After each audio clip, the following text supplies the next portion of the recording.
All right, good evening. This is the meeting of the February 2022 Board of Appeals, the Village of Mamaroneck.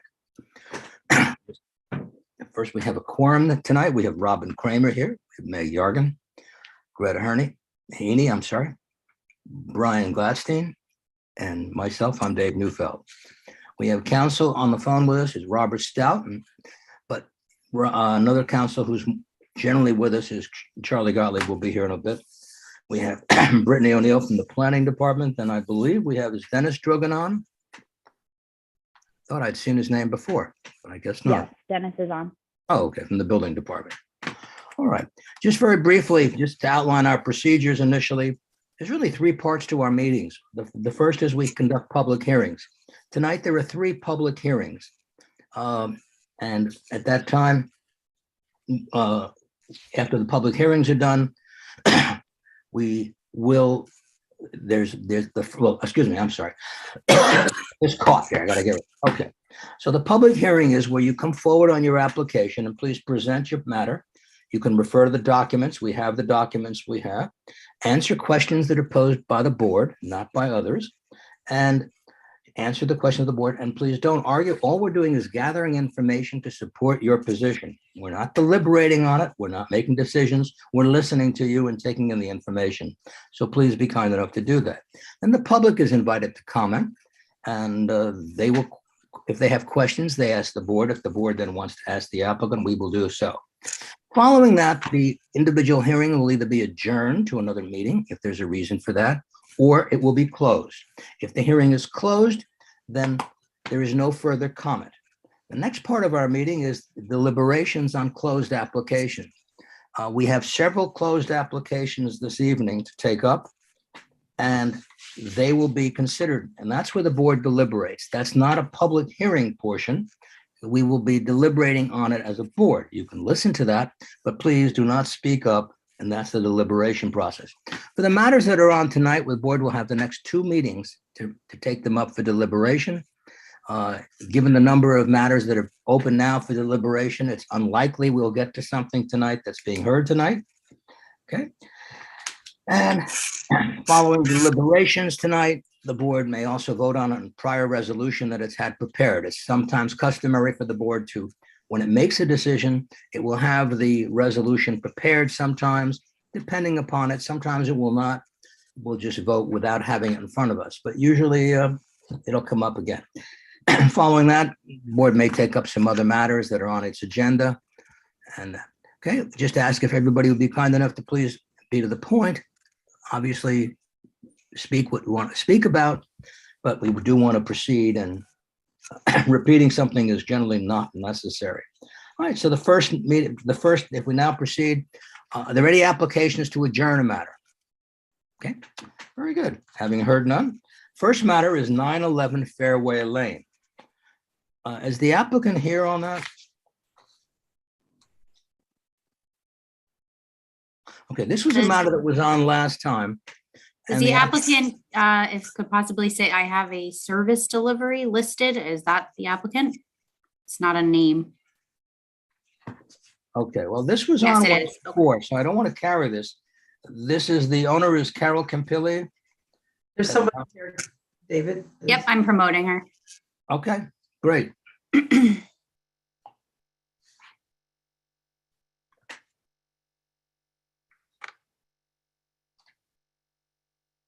Does anyone see him? Thank you. I'm sorry. All right. I'm not great with Zoom, so. All right, well, we'll just zoom along. Don't worry about it. Everything will be fine. So Okay. good evening. Let me And your just- name is? I'm changing it right now. I know how to do that. Okay, well, you can just tell it to us as well. Okay, my name is Carol Campilli. Okay, good evening. And you're the owner of the property, I believe, correct? I'm the owner of 911 Fairway Lane. Now, just this want is, to I'm thank sorry. the board for listening to me tonight and for considering my application. And I just want to apologize about missing last month's meeting. I am so new to this process. I'm such a novice. I just thought you guys spoke on your own and got back to me. So I'm very sorry about that. Okay, no, we'd like to hear from everybody because you've got a you basically, in order to get a variance, you need 3 votes. And everybody wants to listen to you and understand your position. I would point out initially, this is an area variance you're seeking for the installation of a natural gas generator. Correct. And I'll let you go in a moment, but I do want you to make sure you address one thing. There seems to be a variance, not an area variance, but a difference between the setback that's required. We've taken a look at that. At one place, it says 1.5 feet less than the 20 feet, which would be 18 and a half. And on the other case I found, it said the submission indicates it's a 16 and a half feet from the line, which would make it a 3 and bring it down to a 3.5 foot.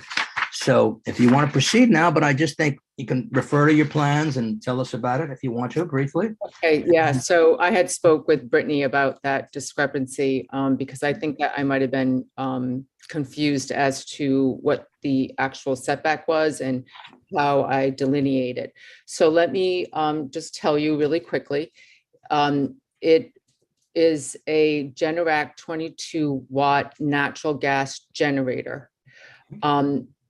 If we were to be able to place it where I'm asking permission to place it, because it's right near my garage, the zoning would allow me to, so there's no windows or doors there. I'm able to put the generator 18 inches from the house. So it would be 18 inches from the house. That's where the generator would sit. And the generator itself is 25 inches. So if I were to take a look at my property line and I went all the way to where the exact generator is, it would be about 16 and a half feet from the property line of the neighbors. Because initially I had said 18 and a half because I was only allowing for the space from the house to the generator, but not adding adding the width of the generator itself. Does that make sense?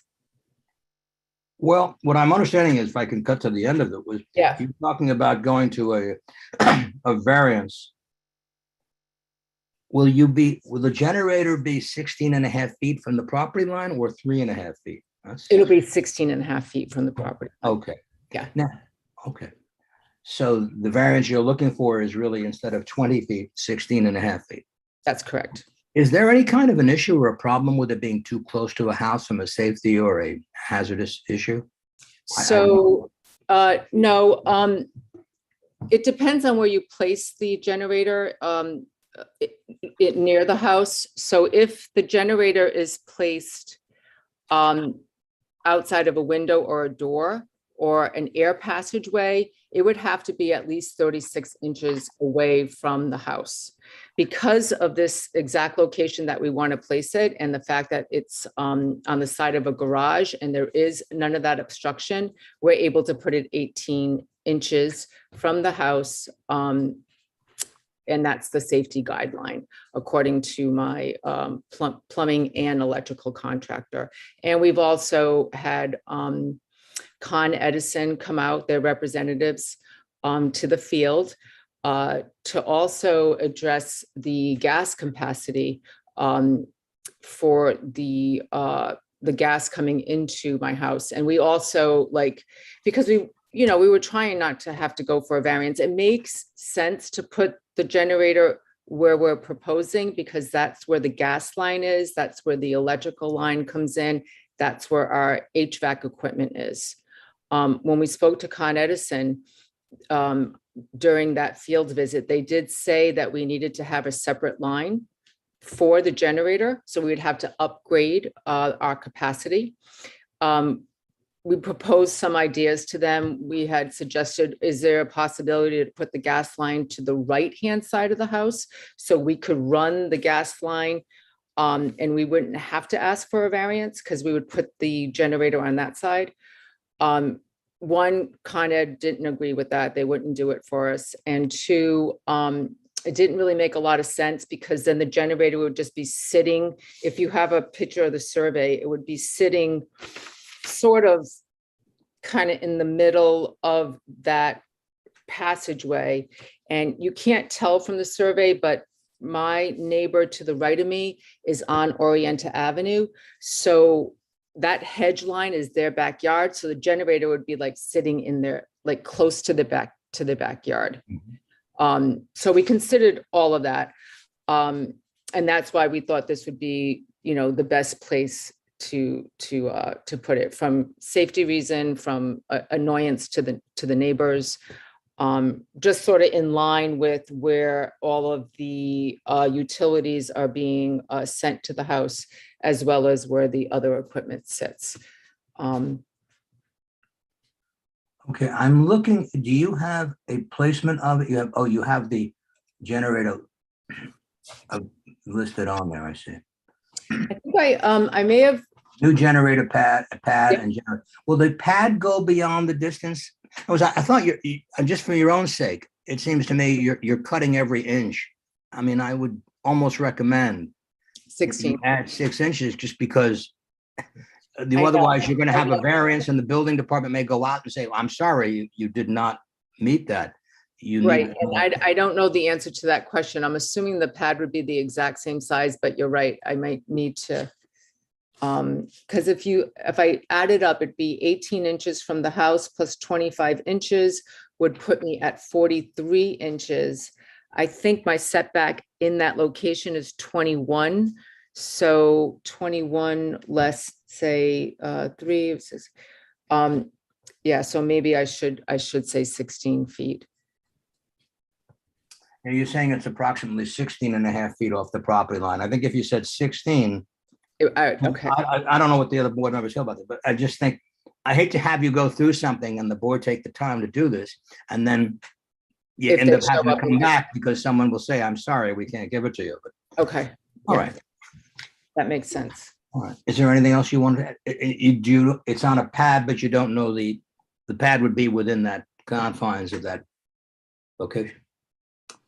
Did you have anything you wanted to add to it besides your application that you wanted to speak to now before the board asks you a question?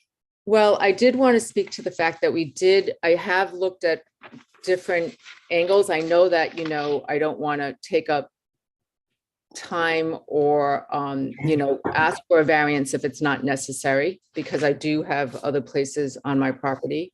I have property.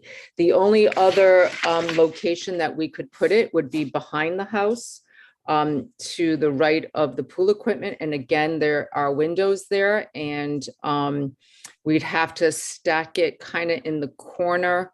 And again, that would not be great for my neighbors, because the neighbor behind me also is on Orienta, and that's also their backyard.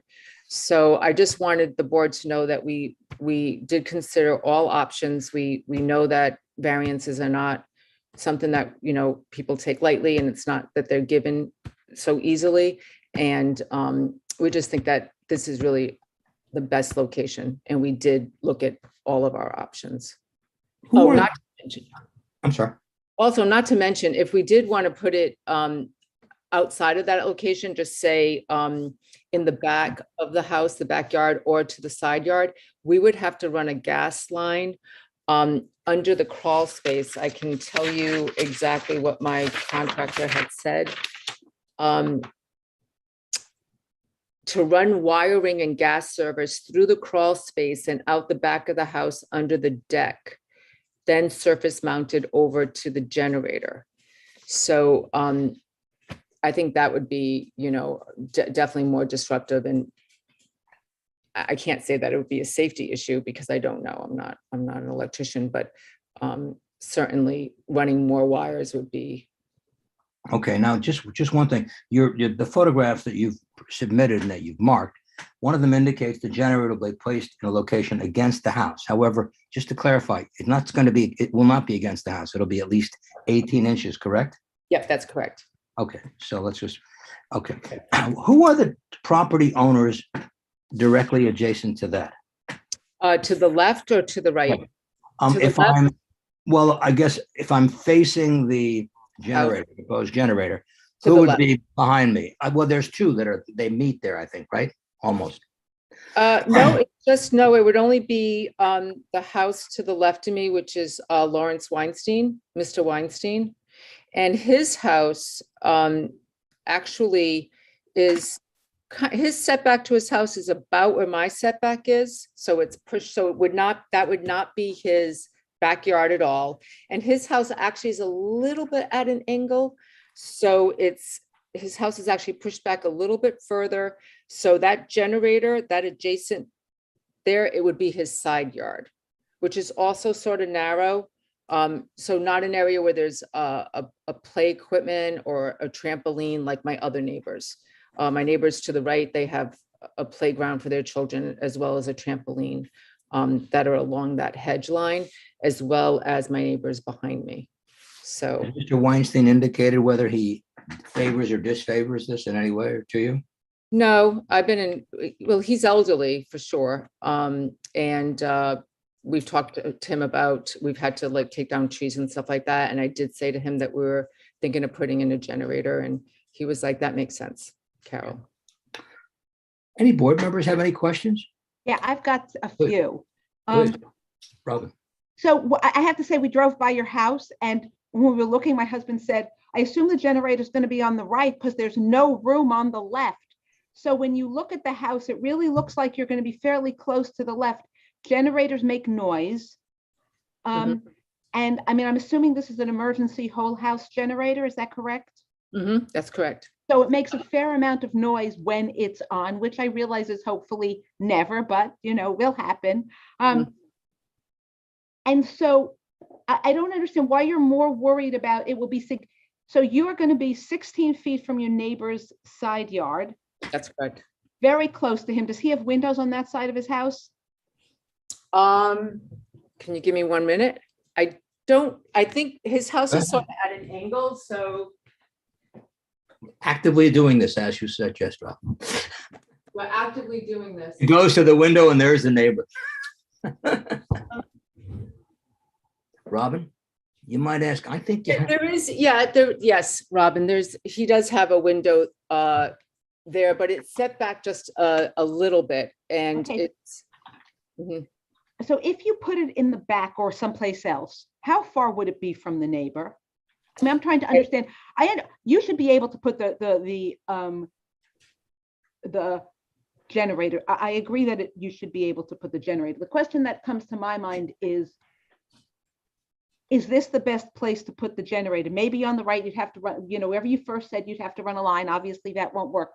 But the other place you talked about, the rear yard, I guess, essentially, how close would that be to your neighbor? Okay, About? I mean, so obviously, you it may would not have done be- the dimensions, but more or less. So if I were to put it to the back, you see there's a 25-foot, 24.9. The generator would have to be at least 3 feet from my house and to the right. So it would be about 16 feet also. Okay. And that is exactly directly in their backyard. Right, but to me, I'm not sure that makes a difference because you can avoid going into your backyard if there's a generator there. You can't avoid being in your house. So it's more of an imposition on a window and a person in a house than it is on the fact that you've got a backyard. But the fact that it's 16 feet means that it's not any There's no distant from that. Now, I always wonder about emissions from, besides noise, which there is a lot of. Are there other emissions from these generators? I just don't know enough about generators. I can't answer that question. I know that because it's natural gas and not propane, it's cleaner. And I know that when they test it, it's quieter. And the reason why we are going with the natural gas is because we actually own 2 electric cars. So it's But does natural gas continue even if there's a power outage? yes. You don't need something that pumps the natural gas into okay. No, that's why. Okay. I just have to follow up on Robin, if I may, just ask you a question. These generally, do these get tested all the time? Is there they go on? They do get tested. How frequently does it go on? Usually they're on some kind of a timing system. I think it's once a month, but this particular Generac is actually a quiet test. It has like a quiet test. So it won't make the same type of noise that you hear when a a regular generator is on that we're like familiar with. It's a test that's quiet. We wouldn't hear it. And you can pick the time when it's set to do that, correct? Yes. Mhm. But it has to be, it has to be regular, Yeah, I understand. regular, like once a month.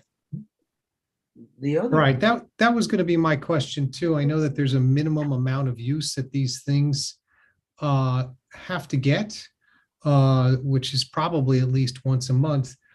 But when it comes to how much noise it makes, I don't see it on the specs, but it should be somewhere. I mean, we only have the first page of the specs, but it should tell you what the decibels are when it's running, and that decibel, it's very easy for us to check to see actually what that noise equates to, because these things are designed to be used in residential areas. And you can see right on the specs that it is in a sound attenuation enclosure, which could, It's already in one, Brian? it says it right on it, sound attenuation enclosure. Because otherwise these things wouldn't be very useful in a residential neighborhood. Do you happen to know the setback of the neighbor who would be closest to this? Is he 20 feet from the property line? I know his house is at a bit of an angle because I looked at Google Earth. Yeah, might be I a don't little know bit- what his setback is, because I Because don't. between the two, he would be about 36 feet from the unit. But I would be very interested in what the noise level is, which this machine should give you the specs, the dB. I can ask my electrical contractor if he has that information, or I could get that for you. Yeah. So Brian, you would need the amount of decibels. What Yeah, was the model number again? 22? Yep, 22. 22W. Mhm. we might be able to look it up. Yeah. Oh, that's yeah, what yeah. They're in stock and ready to ship. I will say this, 'cause I think Brian brings a very good point up, because I can tell you that for all the years, at least the past 15 to 20 years, I have a measuring yardstick for when the electricity goes out. And that's when I wake up from the generator noises of my neighbors, not mine. I don't have one. Never gotten one. But it's always interesting how I wake up and I go, what's that noise? Oh, electricity must be out. True. It's true. It really is funny. Let's see here. Do you need to know the setback for Mr. Weinstein's house? I'm trying to see. I understand what you're saying, because if his house is, 67 dBAs at 23 feet at normal operating load. Okay, so it's definitely more than 23 feet. Right. And you said it's 63 dBs, 67. 67 dBs. Yeah, at normal operating level. So I assume Right. from a marketing standpoint, it's probably a little loud. So what is 60?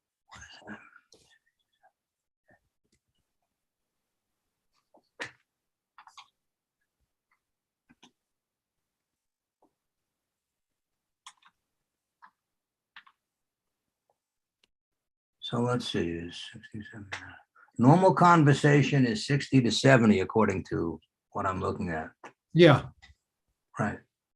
So 68 is a normal conversation. So I'll wake up to hearing people speaking. Look at that.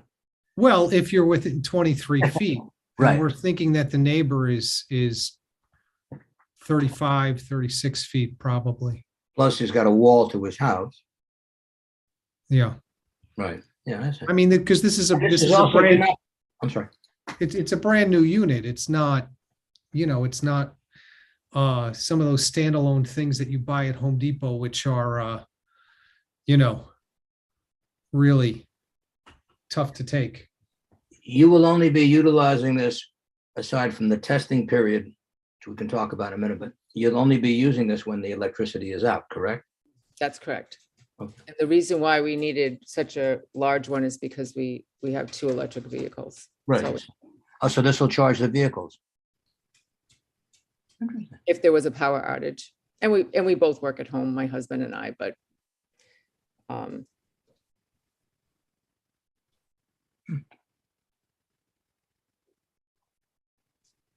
So it's got here.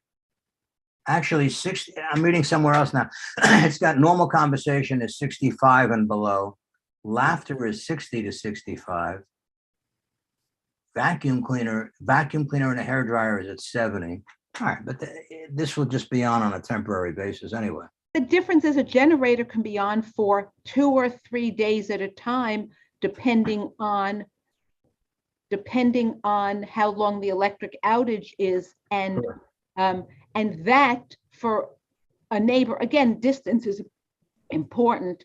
And that could be loud over 2 or 3 days. By 3 days, the neighbor who, it's going to be loud. I mean, if you walk by some of the areas where there's a lot of generators on a day, after the electric power is out, it's loud. The neighborhood gets very loud. So, I think that looking at these and saying, oh, it's only this and that's not so loud. I think if we're thinking about decibel levels, we need to think about this for the duration that it's going to be. Now, as I said, to me, they should be allowed to do it over as a general rule. The question is whether or not this is only question is whether or not this is the best place, and whether or not there's something else that we should, be concerned about. But that's where the issue is. I'm a little concerned about the fact that if the neighbor is an elderly man and doesn't really understand what this means, again, what is that going to mean for the somebody next door? So I don't know. Just where I'm thinking about some of this stuff. no, I did talk to him about it, and I spoke to his Okay. to his daughter as well as his caretaker. I mean, Okay. I've known him for 22 years. Okay. So Let me just, okay. Charlie Gottlieb has now joined us. Hi, Charlie. Good evening. Hey, everyone. Okay. Does anyone else have any questions or comments on any questions? Yeah, of the I have a applicant? question about the Yeah. brush. Are there any rules about how close the generators can be to the brush? I see from the photograph that it seems to be next to a boxwood. Right. I don't know the answer to that. It wasn't something that we considered, but I mean, we would move the boxwood if that was the case. I know that, when he puts the pad down and he'll, design it and bring down the line accordingly. So there could be movement along the house, not out. And if that was the case, we would move the boxwood. But I don't know that if that's an issue. I think there are rules about how close the generators can be to brush. It depends, I think, on the model of the generator. But I do think that is And that's something, usually in the specifications. and I will bring that up to him too. Chair, board, this is Dennis Drogan, the building inspector. So it's 3 feet of clearance, and at the time of the inspection, we'll work on that. If sound is an issue, and it deters from making a decision, some masking could probably be put in front as long as the homeowner feels fit and they're allowed to do that. They could put a shield fence in front. There's a lot of product that's out there that they could use to mask it, and along with evergreens and hedges and so forth. The position, just since I'm making a statement, the position of having it in the front of the house next to the driveway and getting that variance, I think, is a good idea. It's good for fire services. So, if anything ever does happen, it's right there. It's accessible for the apparatus to get to, and it's natural gas. Any other questions the board or homeowner has for me? No, thank you. Thank you for that input, Dennis. The only thing I would just point out is that the board is not designing this. So that you're saying that, you've got to be, you're within that 4 foot, 4.5 foot range that we talked about. Yep, I understand that. So that's where you have to be, assuming the board were to give you the variance. Right? Okay. I mean, unless you're not sure and you want to rethink it, that's a different thing.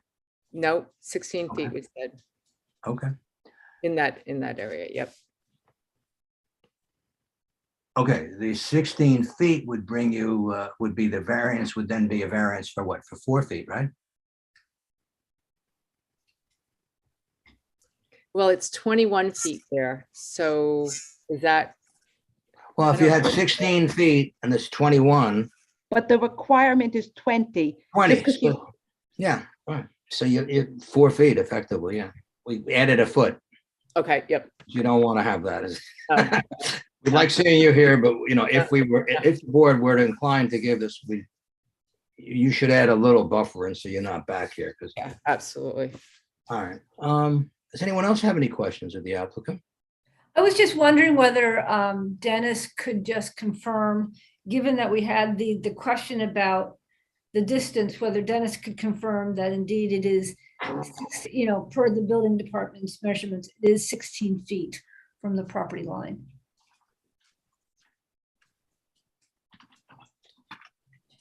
So the generator, to my knowledge, has rotated on this property 3 to 4 times, and questions have been asked. So the position in the front where it is, I believe she was asking for 16 and a half. Now she's at 16. So if it's there, that's the variance that you would grant. The clearance behind the unit. So if you're looking at it directly straight on, the rear of the majority of generators require a minimum of 18 inches. And then to the right, to the left, and the front requires 3 feet of clearance. So if it's resting parallel to the house, the back is directly to the garage, she wouldn't need any more than 18 inches there, and we'll be fine. The pad, if one's poured out of concrete, they can go 2 inches more, 3 inches more on each side. Would it go into the setback? If she was at 16 and a half, perhaps, but now, she's looking for 16. And if the pad that comes with the generator, it's almost exact. I think there's a ½ inch overhang on a typical Generac generator. So I think the homeowner will be in a good place with 16 feet. And that's it. Any masking and whatnot would be permitted, outside the setback, so we don't have any issue with that, but if anything was to be obstructed, anything large or something comes in, then that would go to BAR, but I don't think we're looking at anything that's going to be over $10,000. And if it was a 6-foot fence to direct the sound upward, we would require a fence permit for that if it was enclosing the yard. But if it's one piece of trellis, the building department wouldn't require a permit to put in a small trellis that's masking the generator. Well, the board may, if the board were considered, the board may condition it upon everything being within that range, meaning the generator and any sound attenuation and connections, et cetera, which shouldn't be a problem.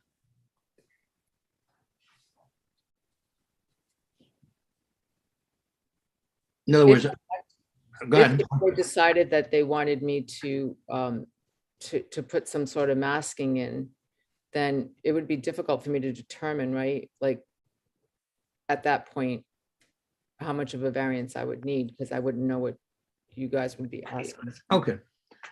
But the variance that you're now asking for is enough for you to have the sound attenuation cabinetry and the pad and everything, correct? I don't know. Well, then, okay. If I may again, the Generac has a cabinet that's on it. Everyone else in the village of Mamaroneck currently has that same cabinet. Went on mute, Dennis? Dennis, you got silent. We can't hear you. Just raise your hand, Dennis. Can't see you, can't hear you. Sorry about that. Family business. All right. So the housing of the generator is, we have this 22 kVA, 24 kVAs all throughout the village. They're everywhere. we don't traditionally ask for any more additional sound masking unless there's complaints that come from the neighbors and we get a decibel reading. I'm sure the neighbors and everybody would be more than understanding, and perhaps even asking for an extension cord if they don't have a generator, if there's sound. So they'll let them know. But as for our code enforcers, we have not had to do any enforcing due to generator noise in the village, with the exception of one property, and that generator is the size of a car. I don't know the exact horsepower on it, but you know, it's there. It's going to provide safety for the resident. There's nothing that we would need more. The housing that surrounds the generator should be good enough. Okay. Any other board members have any questions regarding this matter? Is there anyone here from the public that has any questions, comments? Okay. We're all set? Okay, Thank you. all right. Well, is there someone want to move to close the hearing? I'll move to close the hearing. Hey, Brian, is there a second on that, please? And I'll second it. Okay, Robin, this Yes, is on the motion to close. yes, Okay, Robin, Meg? Yes. Okay, Greta? Yep. And Brian? Yes. Yes, I vote yes. So the hearing is closed. Thank you very much. And we'll get back. Thank Okay? you. Thank Thank you. you. Okay, have a nice evening.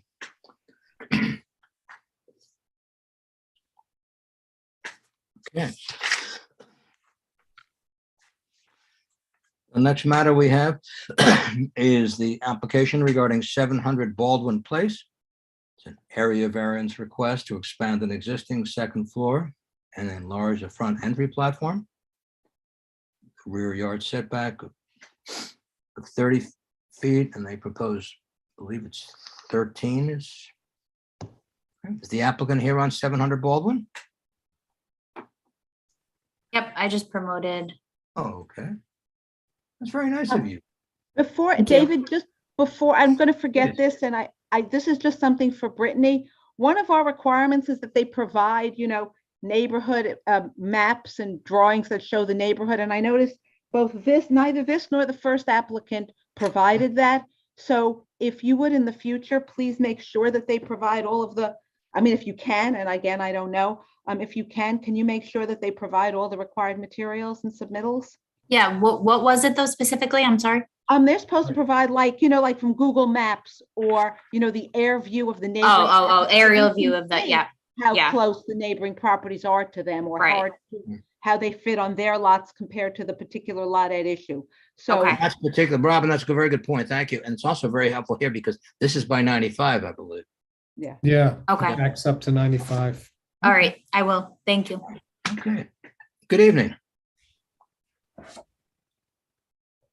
Hi, can you hear me? Now we can hear you. Before I thought Okay. we couldn't, but now we can. So that's Okay. good. um, You can This please is give your name. Fred Grippy. I'm the architect for Alan and Eileen Picker at 700 Baldwin Place. Is it possible to share my screen? Can I share my screen? Yes, you are allowed to.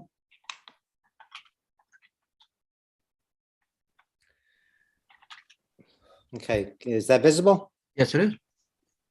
Okay, so let me just blow this up a little. Okay, so we're seeking an area variance to expand the second floor, which requires a 30-foot rear setback.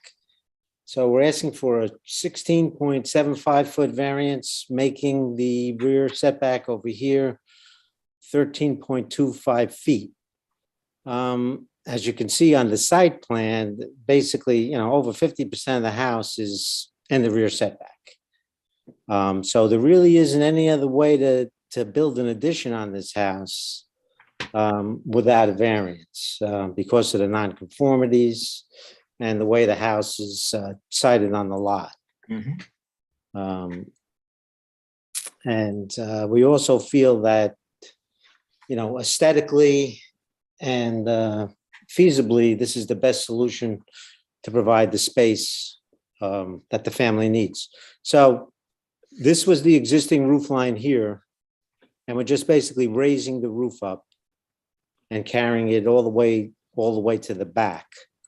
So if you look at the right side elevation, this is that peak that's going up and it comes all the way to the back of the house to where that setback would be. This is the left side of the house. So it's basically the same as the right side. It's just the other elevation. And let's see, did I miss the rear? I must have missed the rear. Must have been here somewhere. Nope, sorry. So this is the rear, which, like I said, duplicates the front. This roof just comes all the way back to the rear. And this basically is the same footprint as the first floor. We're not coming out any further. If you look at the first floor plan, what we're basically doing here is this basically is where the second floor addition is going, right over there. And as we go to the second floor, oops, sorry.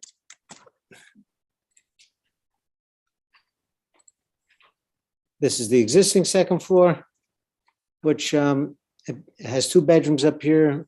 You know, it's basically an attic. I mean, it's being used with 2 bedrooms, but these walls here are only 5 feet tall. It's really not that usable.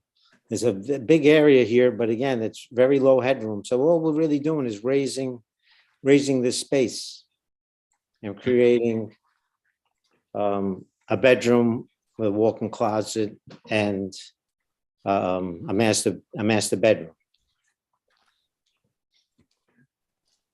If I could go to, let's see. The photos, you talked about the aerial photos. This is an aerial photo here.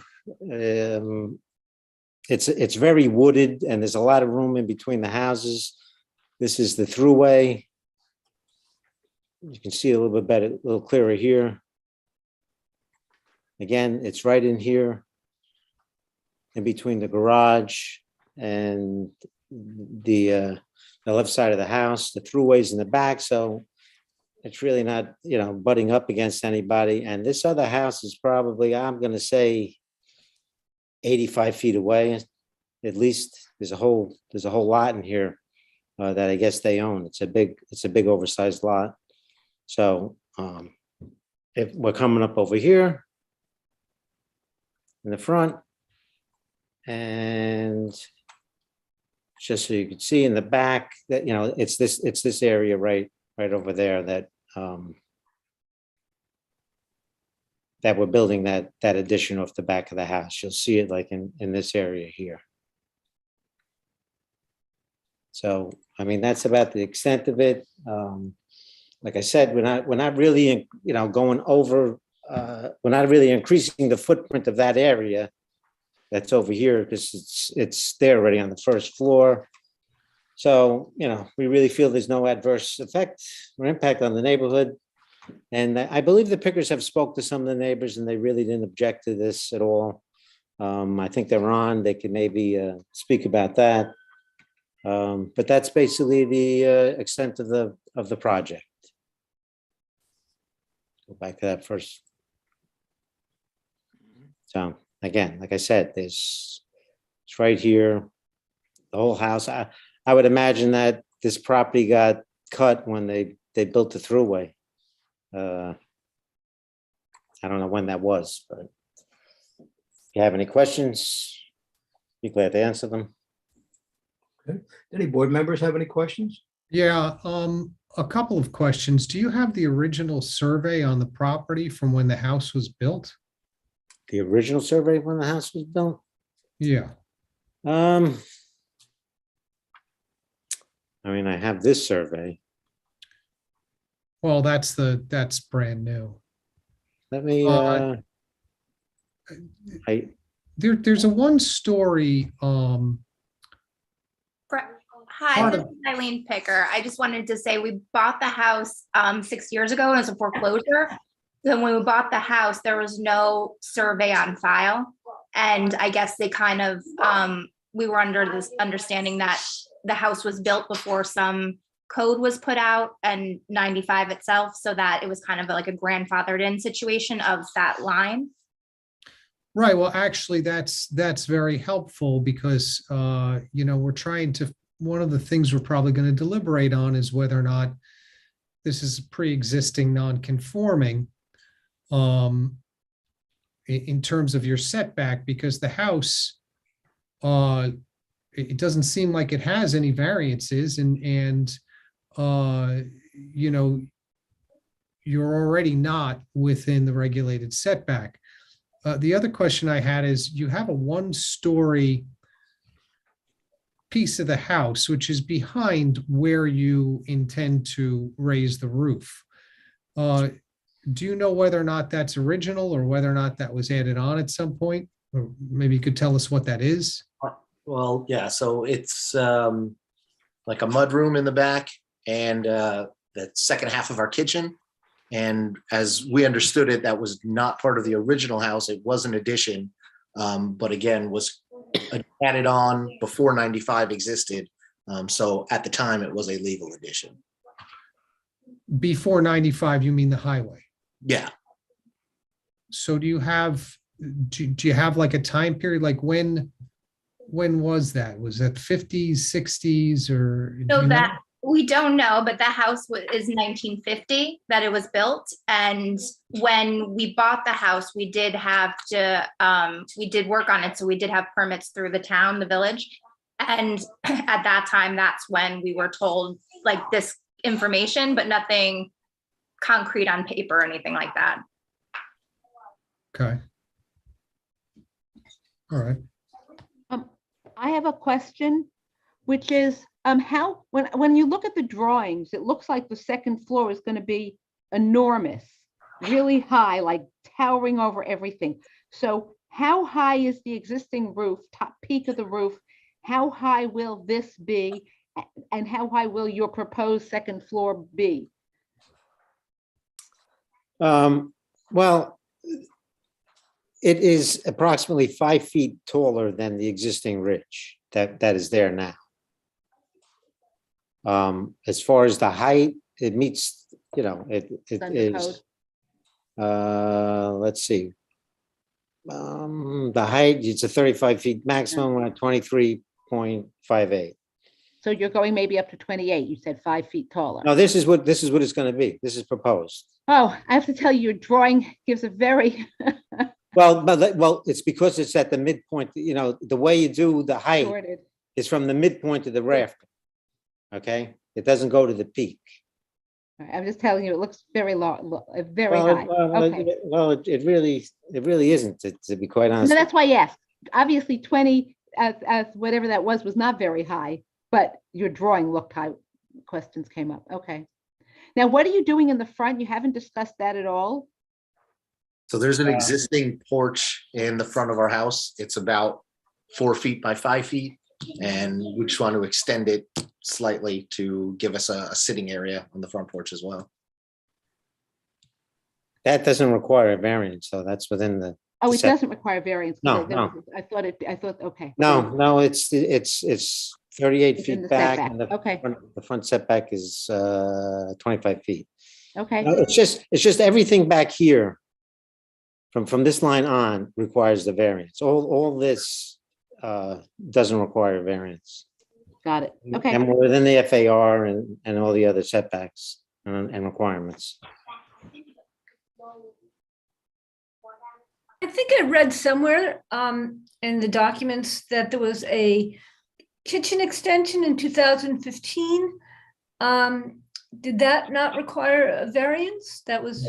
There was a kitchen remodel. We never changed the footprint of the house. All the walls were here. We just redid the kitchen that was existing in 2015 when we bought the house. Okay.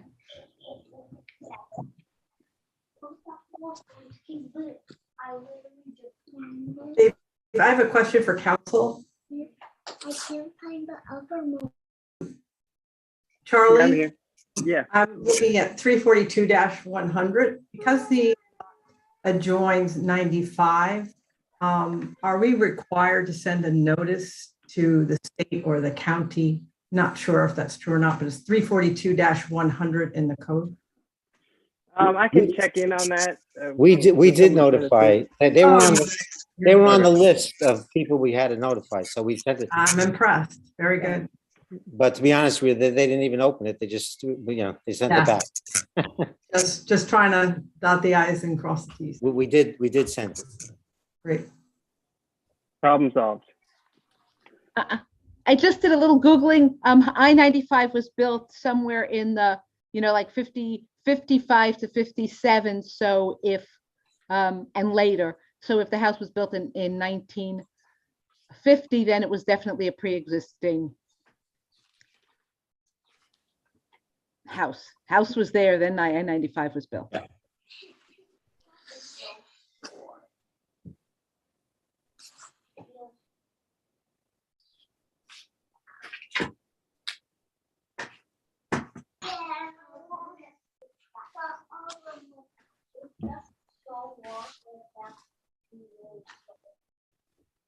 Okay, did anyone have any questions regarding this? Are we waiting for something? Nope, we're waiting to move on. Maybe the public? We ask the public. Yeah, okay. Is anyone here has any members of the public who have any questions? Any other board member have any follow-up questions at all or information requests? Yeah. The applicant have anything further to add? No, I think we covered everything unless Eileen and Alan have anything else to say. Well, I guess I'd just like to say that, so we bought this house 6 years ago. At the time, it was just me, my wife, and one child. We now have 3, and we love this town. We want to make this our home for many years to come. And this would go a long way in making sure that this property is what it needs to be for the size of our family.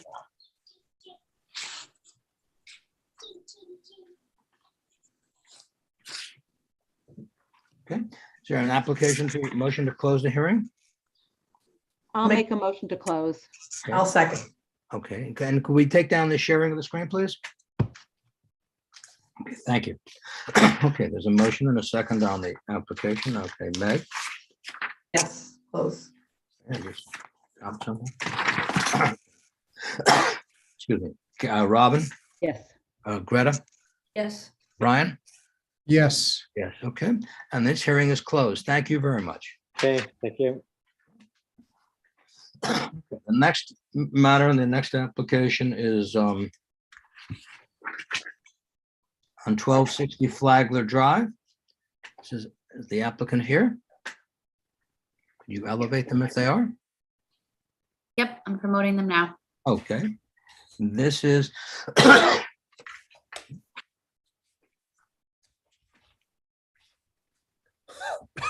Neufeld, can you all hear me okay? yeah, hi, good evening. How are you? Hi. This Good, is how are you?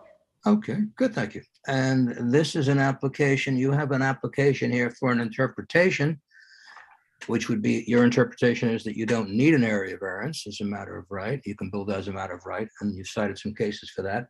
And your alternative is that if the board were inclined not to agree with that position, that you would want an area variance.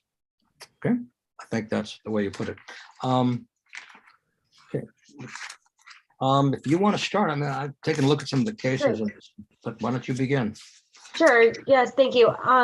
Good evening, Kristen Motel from the law firm Cuddy and Fader here on behalf of Frank and Nina Cooper, who are the applicants and owners of 1260 Flagler Drive.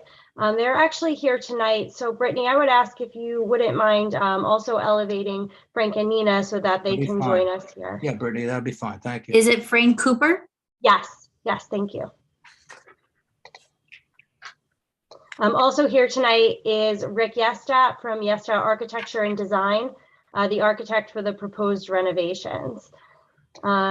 So board members, as you're aware, we have requested an interpretation that the area variances are not required for the proposed improvements to the second floor here, as well as requesting the area variances in the alternative. I'm sure that you're also aware that there was correspondence received today from the neighbors at 1280 Flagler requesting an adjournment in this application. We would certainly like the opportunity to respond to comments that were received in that submission. So we would also request that the matter be discussed tonight and then also continue to the March meeting. So Just a second. Have we all gotten a copy of that? I haven't seen it. I haven't. That was seen it. forwarded to the board this afternoon when it was received. Yeah, I saw the emails. Yep. I didn't see it. I'm on neither website. No, it's not. It was not posted. It was sent directly to the emails as it was. I'm on my 2 email addresses that the board in theory has, and I don't see it. So I'll go back and look again. Yeah, it was sent. Okay. okay, so Well, do you want to, what do they actually say? I mean, I guess there's an initial question we should take up. There's 3 questions. One is, what just came in, and do you want to defer and put this on together with that? Or if not, and the second question is, do you want to proceed with the interpretation, speak to that first and separately, or do you want to do both at the same time? I mean, both would be done the same evening. I have a question. Since we did not get the neighbors, since I did not get the letter, and I just looked at the 3 email addresses that arguably the village could use, and it's not on any of them. Could someone read it or say exactly what it says? Brittany, can you send it to us? Let me just check mine as well to see. I didn't get it, but I'm going to check my. Did Meg read it, or Brian, did any of you get it? Yeah, I did. Could you email? Whose email did it come from? Let me just search. Who did it come from? I'll forward it again. It was sent to the Board of Appeals with everybody's email listed underneath No, it. but who would be on the sending side, the name? It's from me. Okay. That sounds good. I don't see it. Was it sent to our inboxes, our Gmail addresses, Brittany? Your VOM, your Village of Mamaroneck emails. Yeah, Oh, I'm I on don't the have Village that. of I don't- Mamaroneck email, and It was sent at noon. Okay.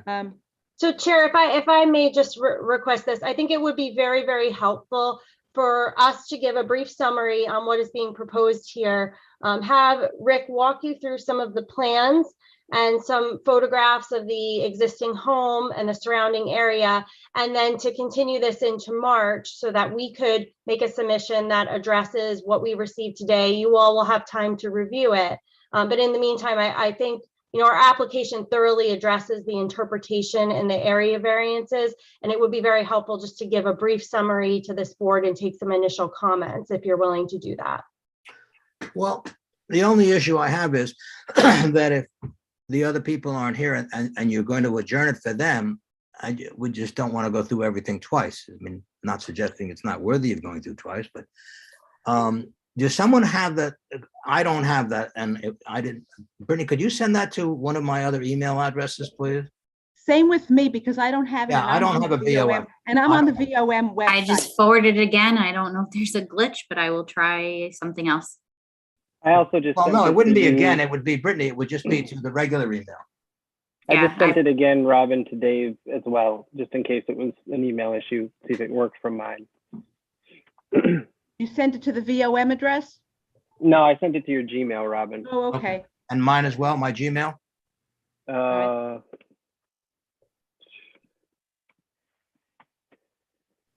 That might take a minute or two, so I'll give it a minute or two, because it's not on the VOM.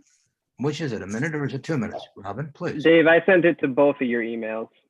How lovely. And can you send it to me also, And Charlie? me as well. Sure.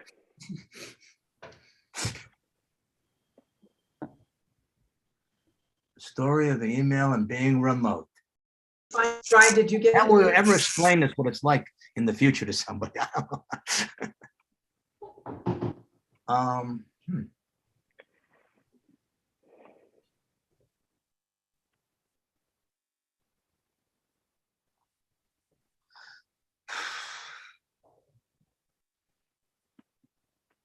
So Chair, given that this is a public hearing and there's other members of the public that may or may not be here to comment on the application, we would request just 5 minutes to give a summary and a presentation. You've indicated that. No one's objecting to that.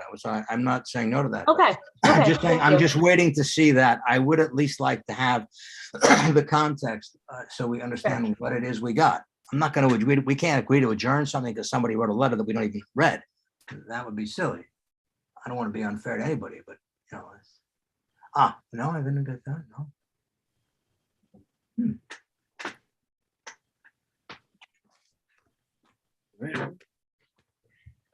We'll check another email.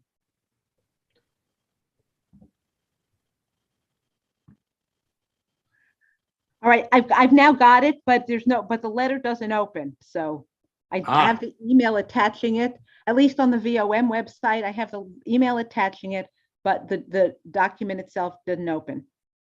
For Well, whatever look, reason. just to give you a little bit about it, the letter, one of the letters is 14 pages long, from the firm of Mintzer and Mouch, PLLC, which not only, goes through case law and such, but it also gives breakdowns and elevations and views from one window to another window. So these are pretty extensive letters that I think you would need time to review. It's not just 2 paragraphs from an individual.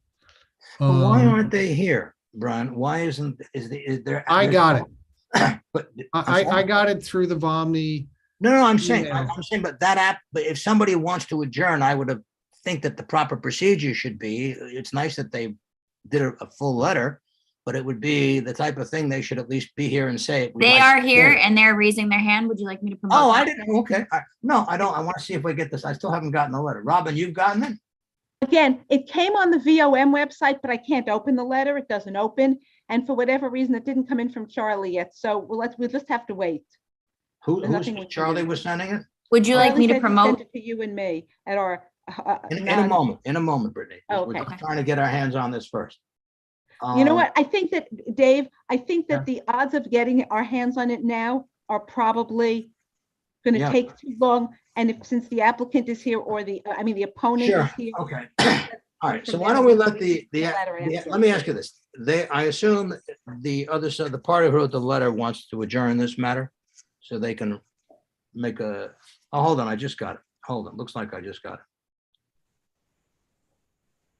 This is from Helen Manoj. Just 1 second. Attach, please find a letter and for this evening. Hold on.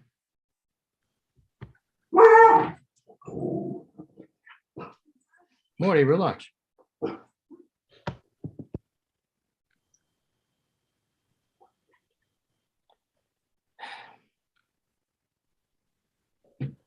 Well, all right. I guess it's a long one. Was it? Oh, it's a letter with attachments and everything. Okay. All right. And there's 2 letters, by the way. There's one from both neighbors. So I don't know if you've seen the other one as well. But maybe the applicant wants time to absorb the letters and give some kind of. Yeah, aside from them, I'm going to allow them to make a preliminary statement, but will you want time? Will the applicant want time to respond to this? We can read it later, but we have not read it as a board. Yes, So Chair. would you want time for the March meeting to have this? Yes, that would be our request. I think it would Okay. also be helpful tonight to get the board members' initial comments on. Yeah, I said that. We're taking proposal. one at a time. I understand that. You said that. I said that you will have a few moments to do that. Yes. And we can have you address something as well. Okay. Okay. All right. So then I'm inclined to say this. What we'll do, I think, is we'll take, let's say, briefly, you'll make a statement. I just don't want to hear from the person who wrote this letter other than to say that they're going to put it over, that they want the matter put over. If you want to elevate them so we can just take that up very quickly, because I don't think we're going to read a letter like this now and make everyone sit here while we practice reading it and then be prepared to continue the hearing, I think. So the applicant will certainly have the right to begin and speak. If you want to just do that now, or do you want to put I guess, yeah, why don't you just go ahead then? I promoted them. Oh, you okay. So Chair, would you like us to begin? Well, did you promote them up? Is there somebody here? Is Helen Mouch here? Yes, I'm here. Okay, I have not read this. You sent a letter dated today and we just received it. Some member may have received it earlier today. So do you want this matter, is your request that the matter be put over so you could address this? Actually, no, our request was that this public hearing be kept open because we received the materials, the members of the public received the materials on January 27th. The application package was about 115 pages. So we put in our initial comments, but we still are going through the materials in the application. Okay, and the applicant doesn't object to this matter going over for you to address it then, but we're not going to have an extensive beginning here, because what happens in that, I can tell you historically, is we'll end up doing 2 entire hearings and it'll all duplicate itself. But why don't we do this? So I'm going to suggest that we're going to allow the applicant now just to make a 10-minute presentation that gives an overview to everything. And then the board has any questions or directions or comments, and then it'll go over to the March meeting, prior to which any further submissions can be made, and we can also take up this letter that Ms. Mount, that you've written. Okay? Is that the board? That's fine, Mr. Chair, with me. Okay, is the board, are the members comfortable with that as an approach? Yes. Okay. I just don't want to have 2 long hearings on the same thing, because that's what happens invariably. But go ahead then. Okay, why don't you proceed, ma'am? Okay, thank you. Thank you. So the property at 1260 Flagler Drive is located within the R20 one-family residential zoning district in the Edgewater Point community. The property adjoins Long Island Sound, and it's currently improved with a single-family home that has a 2nd story, as well as a garage and some other residential amenities. And the home was constructed in 1960. So it predates some requirements that are now applicable to single family homes, namely the lesser and combined side yards. The applicants are proposing to alter the existing 2nd floor of the home to make some modifications to the roof lines and the dormers. Those renovations will be within the maximum permitted height for the zoning code, and also will be permitted by the maximum height that's allowed within the Edgewater Point community. So I note that that maximum height is even less than what the village zoning code permits within this district. The renovations will all be within the confines of the existing building footprint. And the property features extensive landscaping, which includes buffers to the north and southern side yards. I would also like to just have Rick walk through some of the drawings, if you want to, Rick, to very briefly share your screen, and then I'll bring up a few more points and we'll turn it over to the board for comment. Sure. Thank you. One thing before you go on, if you could, you mentioned the Edgewater requirements. Those are private requirements that are not the village requirements, correct? Correct. Those are recorded restrictions.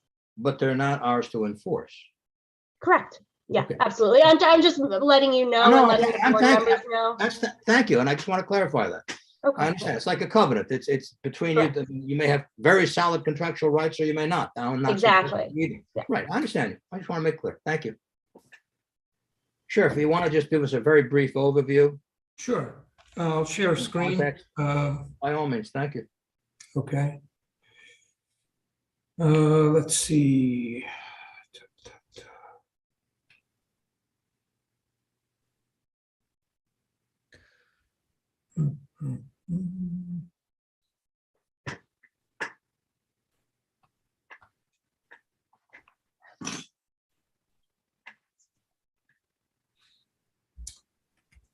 Well, just excuse me for a minute. I'm looking for the files.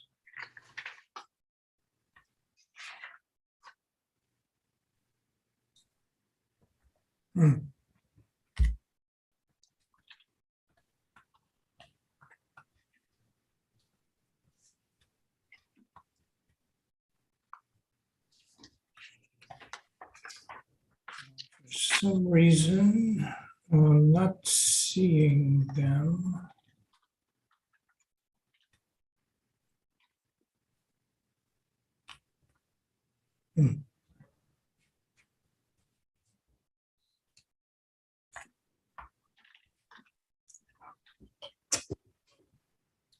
Yeah.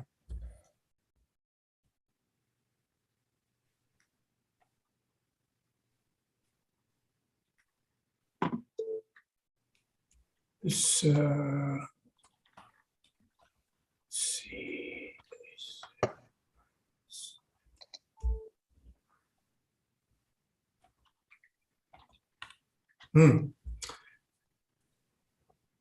I am on my third PC station tonight, so apologies. All right, take another minute or two. You'll figure it out. The files are open, but I don't see them to share.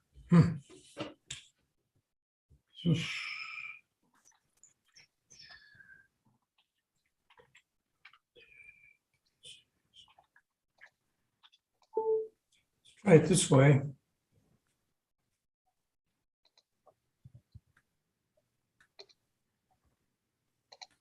Okay.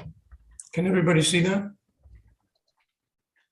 I think you might have to. You have to unshare. open, I can see just the, I think I you can have to share right now and then share the new window of that after you brought the document up. right.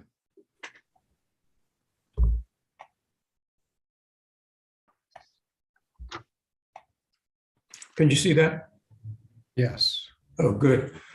Okay, this is, we'll just take a short view of some of the existing conditions. So this is the overview. This is the location of the site. Mhm. This is an aerial. This is the applicant's property, 1260, the neighbor, 1240 and 1280. This is from across the water, 1260. This is the applicant's location, the neighbor on the left and the right. And then walk down the street. This is the left-hand neighbor, 1240. This is from the beach,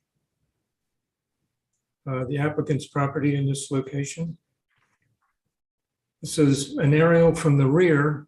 So you can see, and you'll see more images of this, but there's quite a robust planting barrier on both properties, on this side of the property. And then on the right side, beautiful deciduous trees here, a row of them that are quite robust also. And then these overgrown, beautiful junipers in that location. Again, the applicant's property, 1260, 1260, 1280, the planting buffers here You and need to go to here. bed, okay? You listen to daddy? This is the front of the house, the neighbors from the street. This is the rear, which we'll talk about, this dormer location. This is looking south. So the, again, you see the robust planting that exists on both sides of the property line. This is looking west. Then the looking north, you see the juniper and the beginnings of the row of the deciduous trees on the neighbor's property in this location, a row of 4, continuing to the front. You see them again. It's a little hard to see without the leaves, but there's 4 of them. And some new planting. The side of the house. This we wanted just to show the kind of the context or the character of the neighborhood, that part of the neighborhood that does exist.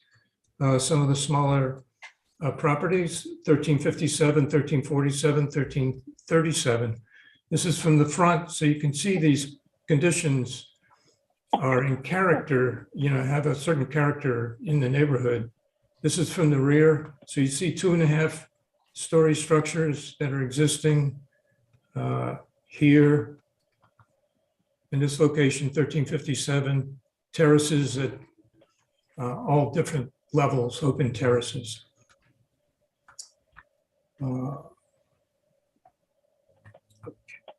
Let's look at the plans, the site plans briefly.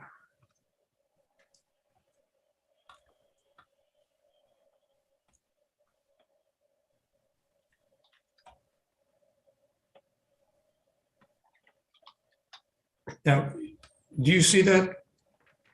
I'm sorry. Did that show up? I think again, you have to You'd have unshare to- and then share your new window. Got it. Okay.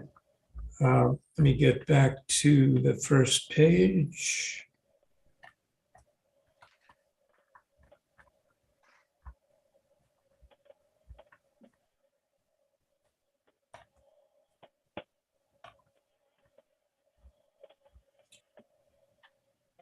So this is the proximity plan.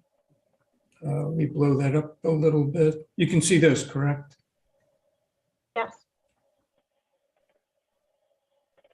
Can everybody see that?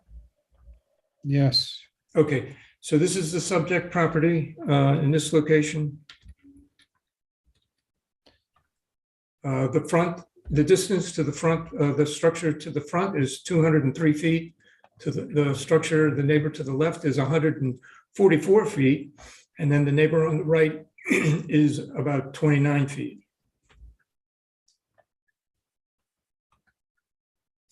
Look at the site plan, existing and proposed.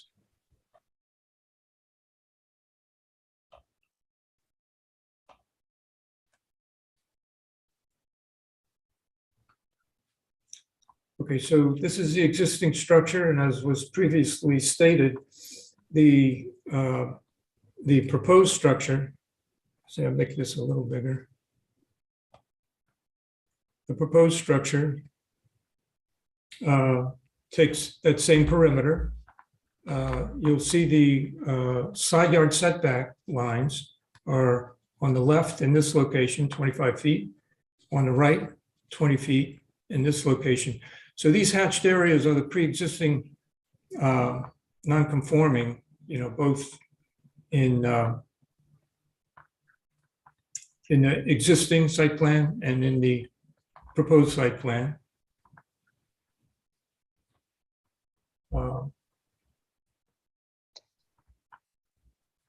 The second floor, so with that.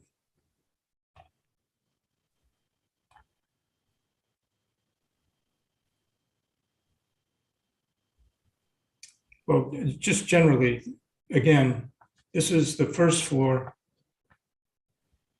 that shows the setback lines in this location. The hatch is the pre-existing non-conformance. The hatch on this side is the pre-existing non-conformance. And it's good to note that the existing staircase in this location is within the pre-existing non-conformance. So part of that staircase is sitting in the side yard. So creating some difficulty for the applicant as he's trying to improve the house. So the in the elevations, this is the front. So again, you'll get an idea.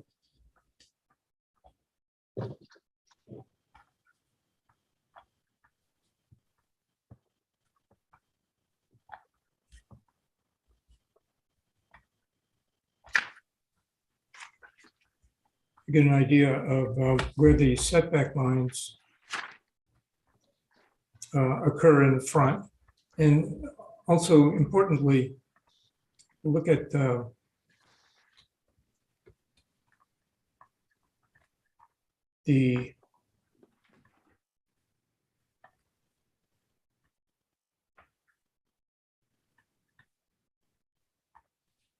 this is the front door. This is the location of the existing garage. This is the guest bedroom, which we'll talk about in a minute. That's over the guest, that's over the garage. This is the side yard setback line. So it's 8 feet 3 inches, which is existing. So this is the existing face of the house. This is the setback line. On the right-hand side, this is the setback line. It's 2 feet, 1 feet 2 inches in the front. Again, this right-hand line is the existing house, and then this area is pre-existing non-conforming. Thank you, Rick. Then, yeah, so then this is an important feature. This is the side, the right-hand side. So you see that we've been talking with the neighbor about various window locations and so forth. And there were some back and forth. So we are now showing just one window on that side of the building. And then secondly, important to note, this dotted line is the existing roof of the guest room over the garage. So we are improving the pre-existing nonconformance in this area by removing that roof and making the guest bedroom smaller. So it's smaller than the existing by this dimension. In the rear, similarly, these are the setback lines. So the pre-existing nonconformance on the left, the pre-existing nonconformance on the right. This also, one thing to note, which is that if you see this dotted line, that is the face of the existing building. And then at the second floor, we are setting back further than the existing dormer. So that line goes back. And then again, over the garage, you see where we've improved the pre-existing nonconformance in this location. Great, thank you, Rick. I think that that gives a pretty good summary of what we're proposing to do. And as the board members can see, this is really just some alterations to the second story entirely within the existing building envelope. And just to provide a little bit of context before we leave for the board members and some history, I do just want to make you aware that the applicant has for quite some time been at this project and has made numerous revisions to what they're proposing based on discussions with their neighbors that have been going on since last summer. So I do just want to take note of that there's been a lot of discussions and a lot of back and forth and concessions and changes to what you're seeing today versus what was originally proposed for the project. So at this time, we'd be happy to take comments from board members before we see you again in March. Well, if the board has, you're talking about on the area variance application portion, correct? Correct.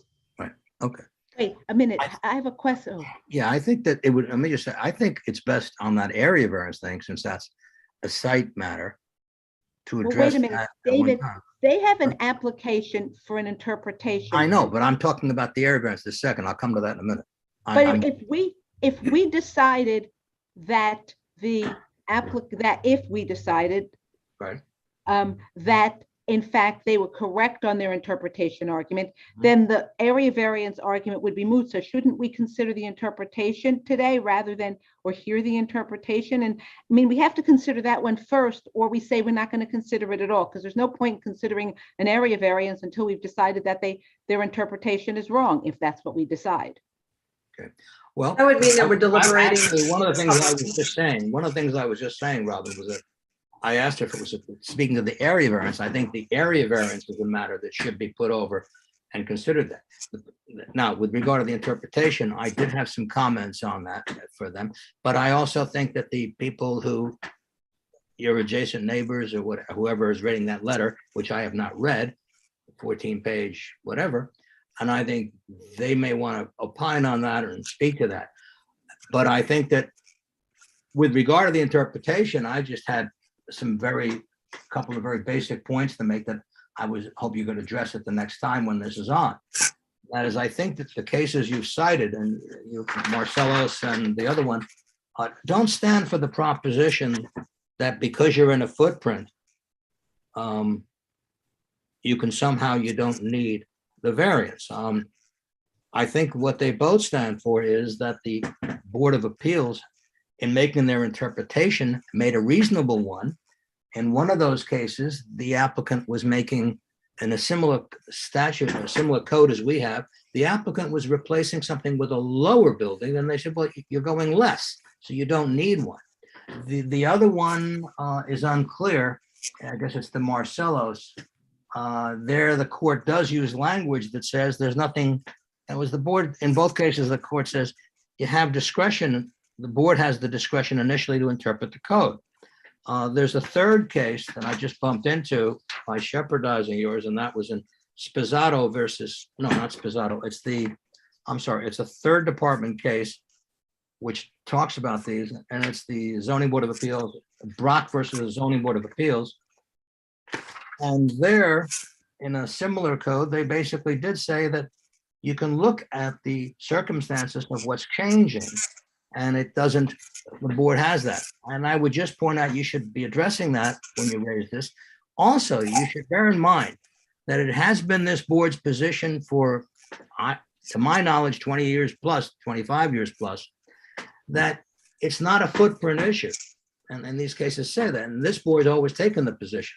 What this board is, to my knowledge, always taken the position is that says, you look at the modification and the mass. So for example, a simple example might be if somebody had a setback they weren't compliant with, it was non-conforming, and it was a 5 foot high, something maybe 5 or 10 feet high. And that's what it was. And now they want to go and they want to add 20 feet on top of it, which would be conforming as to height. Well, it's a completely different mass. It's a completely different non-conforming than a simple low thing. So this board's always taken the position that if you're changing the mass of something and the size, it does. And the cases that you cite, one of the cases actually does say, no, the replacement is lower. And there the neighbor said, no, but they have to get a variance. And the court said, no, they don't. It's the board made an interpretation and we think that's fine. It's suitable.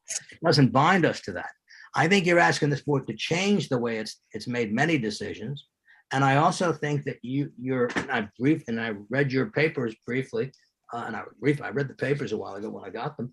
They talk about a footprint being the key. I don't see that in the cases.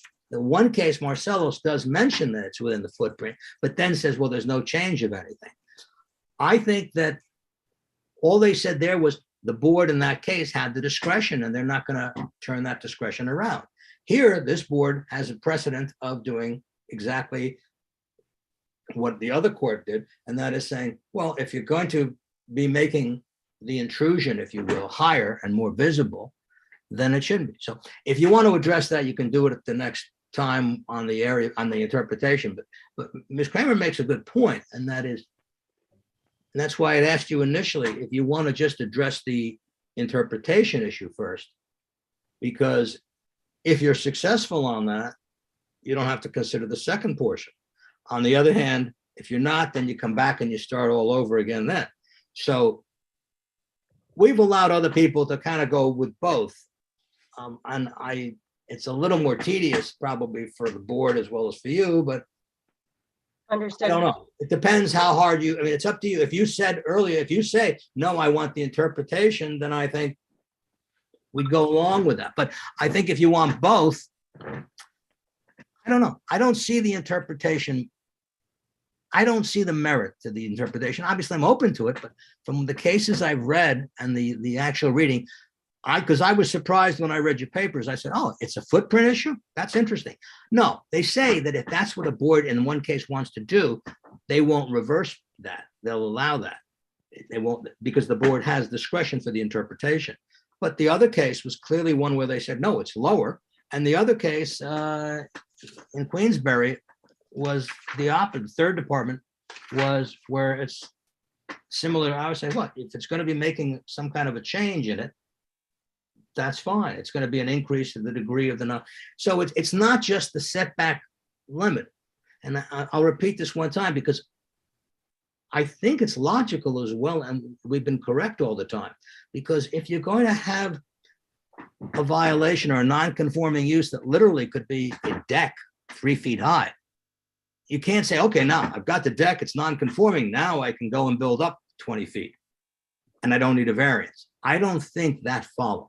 I understand it would be the same footprint, which is your argument, but I don't see the analysis of how that's not an enhancement of the non-conforming mass or the non-conforming aspect of it.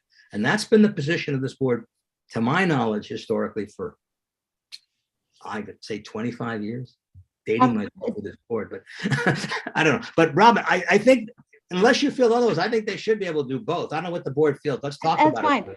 David, I agree with you on reading of the cases. To me, they were just courts upholding a reasonable determination by the ZBA. There was no decision on the facts, if you will.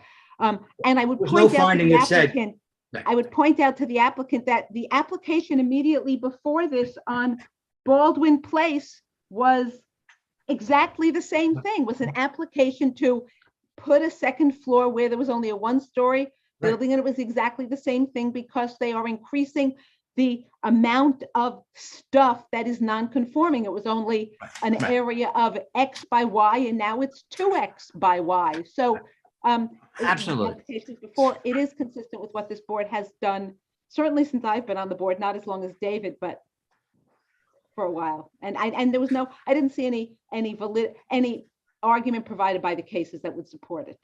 Yeah, and I found that one case in the third department that was the opposite. But Ms. Mattel, I'm not suggesting you can't argue that and advance it. I'm just saying to you. Thank you. I mean, you'll do what you want to do. Saying. Thank you. Yeah. So we really appreciate that. We hear what you're saying. Given that the submission we just received today, which we haven't even had a full opportunity to review yet, does address some of the interpretation arguments. And given the board's comments, we would ask to be able to address this interpretation and variances at the next meeting in whole. I think that's the most productive use of the next meeting and what's going on here tonight. And this way you all will have a chance to have reviewed that as well. Okay, one thing, because I'm getting the sense here, we have a busy agenda in March as well, busier than this. Is that if you're going to be responding to some legal arguments and positions, it would be very helpful, and you've done a very fine job here in preparing everything in advance. I mean that. It was very helpful to have those cases and things as opposed to just coming in with them. If you could respond to them before the meeting, so we all have a sense of where the issues line up. Because you've done this. If they've taken on the interpretation, I mean, it's easier on an interpretation to write and give it to the board in advance than it is necessarily on, a more subjective variance type of feeling. So I think if you could, that would be very helpful for us, because it would be nice, because I think Ms. Kramer's really correct in the sense it makes sense to logically deal with that first, but maybe it's because I just don't want to put it off. Otherwise you're going to have one hearing on this, go back on the other. But why don't you raise that?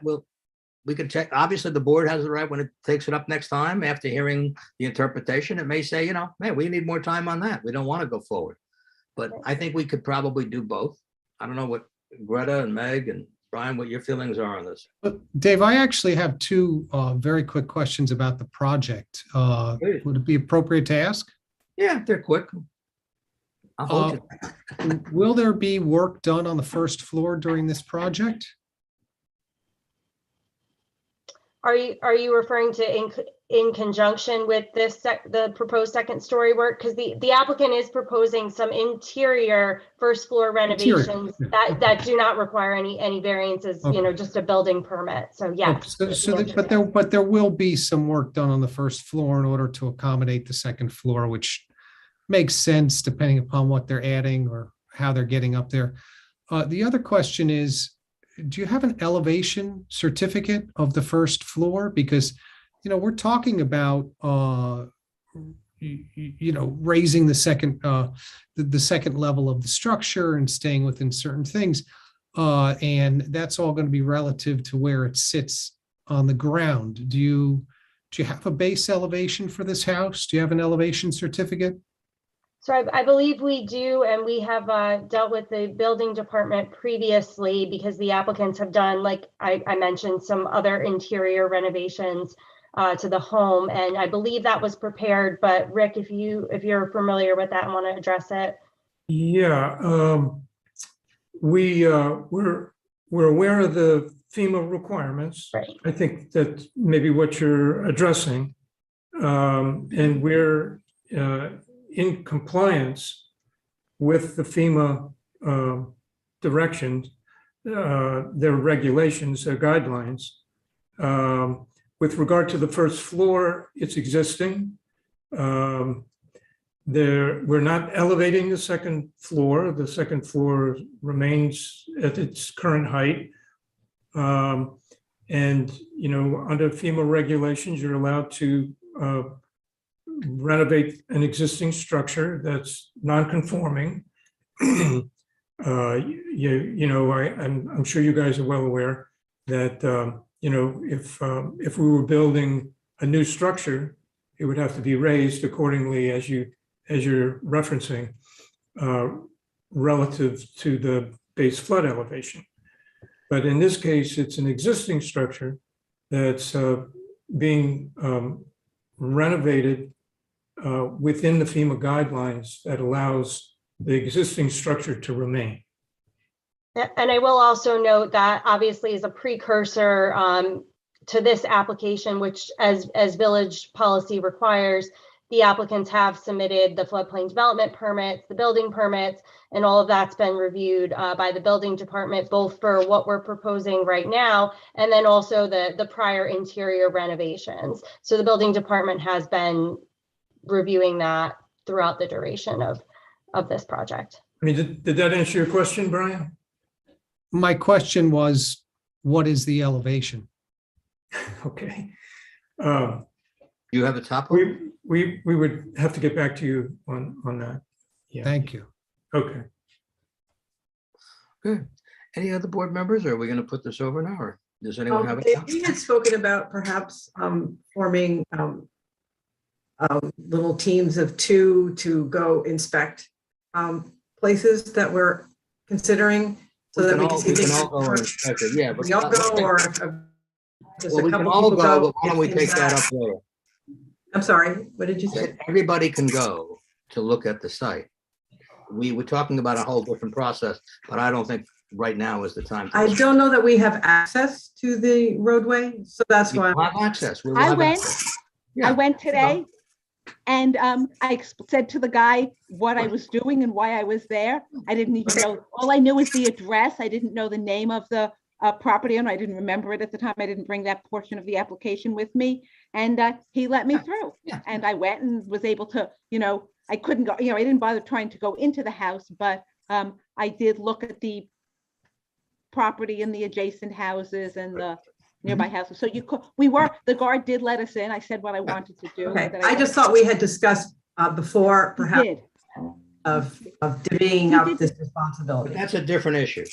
That's an issue of. Okay, I'm just bringing it up for this particular No, I application. understand, but during this hearing, I don't think I think this one particularly, given the amount, probably should all take a ride over there. Well, I think. I guess Frank and Nina Cooper, you're here. I mean, if the board goes over, it would just be to look at the outside of the house. Actually, David, Or the inside? Yeah. the problem that you have when you just go over is all you get to see is from the road side, right? You Oh, don't okay. get to see it from the, so the point of, Meg's comment had to do with, we talked about if we wanted to go, going to go into the house and not into the house per se, you don't need to go into the house in this case, but to go onto the property and get around to the backyard. Then we talked about trying to go, 2 people at a, for each, so that we Sure. didn't have 5 people individually bothering every homeowner or somebody who was applying, and that 2 people would go and get to look at it and report their findings to the board. I think, Meg, that's as we had. And that was her thing. I think with this, though, it may very well be that all of us, I mean, I leave that to everybody individually. But I think, given what I'm sensing is going to be here, the concern and potential issues, it probably makes it worthwhile. But I think that's something we can take up later. But if we needed to get over there, should we contact, because Robin points out to go inside, Ms. Mattel, we would contact, are you the person we should be in contact with so we can get beyond the street and go around the back, et cetera? Well, Frank and Nina, what are your preferences for organizing this? Is this something that you'd like us to coordinate? We'd be happy to do We that. can call us directly. Fine. Okay. You're welcome to come on the property and from around. I think it will be very helpful. Okay, super. Then we'll do that. We'll get a number for you and we'll give that to the board members and they can contact you. Thanks. What'll happen is, just so you understand, sir, it's limited to, we can't have a quorum because then it's like a meeting, which has to be noticed. So it'll be two people, one person, two people, but it shouldn't be. I mean, I don't see it very invasive. I'm not far from you, so it's not a big event. You can throw me out. No problem. No problem. Okay. Okay. Mr. Chairman, on behalf of my clients, the owners of 1280 Flagler, the board members are also welcome to come to their property to get their vantage point. Of course, thank you. Thank you very much. And if you would just notify either council or Brittany about the phone number so we can just call somebody to do that. That might be very helpful and coordinate that very nicely. Thank you very much. You're welcome. Thank you. Okay. All right. Is there anything else someone has at this moment today? You know, I had a couple questions when I looked at Okay. the application, and that is, in terms of the landscaping, it's not clear to me whether the applicant is going to expand on the landscaping, whether they're relying on landscaping from their neighbors. You know, I think that, in my mind at least, needs to be flushed out and, you know, have better understanding in terms of the height, and maybe that will help when actually I see the property. But from the drawings, I didn't get a sense of that. So if that was flushed out, that would be helpful to me. And then the other question I had was, I understand the FAR is just about the same, but it looked from the drawings and the renderings, it looks like it's a larger building. So I guess my question is, how did that happen? You know, how did they reconfigure so that it's still the same FAR, even though it does look larger? What was taken away and what was added to? Yeah, I think the answer there basically is the style of the architecture, in the sense that you know, the geometry of the proposed structure is, you know, largely, you know, based on rectilinear forms. So the roofs have a shallow slope where the existing roofs are a steeper slope. So there's also an increase, a slight increase in the floor to ceiling height on the second floor. So those things, I think, in combination with some of the architectural detail. So you know, we have overhangs, you know, similar to what you would have an overhang in a colonial style architecture, where you have eaves and soffits. The overhangs in this design are rectilinear. So that may be giving you know, an impression that the structure is larger.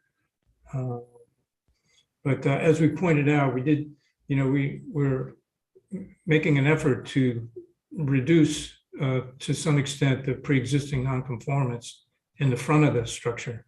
So, you know, that we hope the board takes that into account as well. Yeah. You know, one thing would be helpful possibly, I don't know what other members think about it, but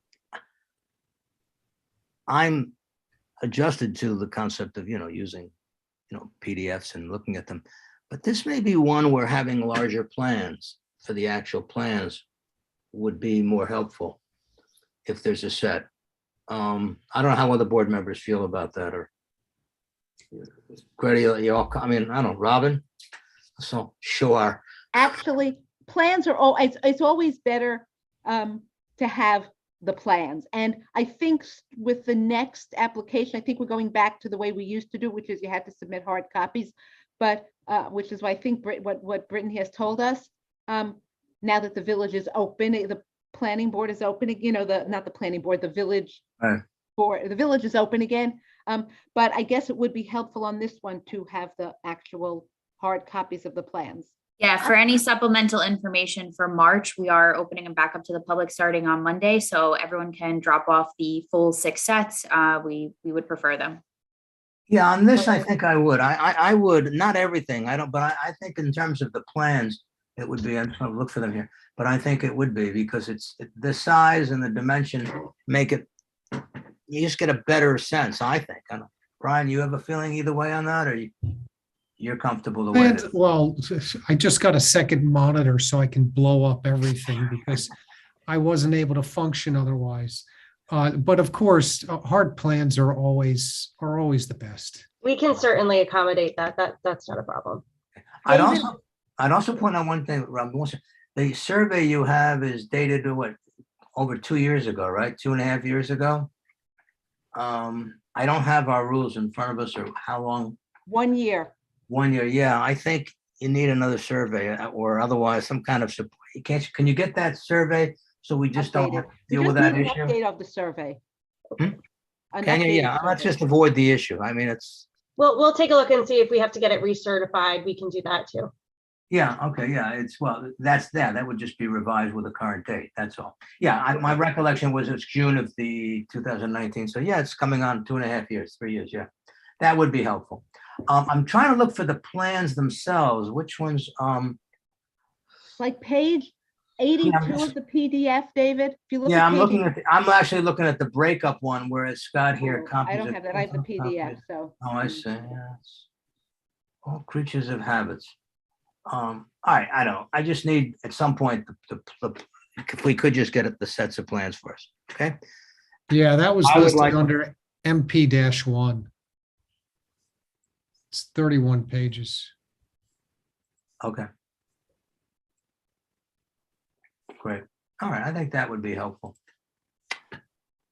All right. Did anyone else have anything they want to bring up now for the applicant so we could have it smoother transition? Hopefully we can go nicely through it all. Okay.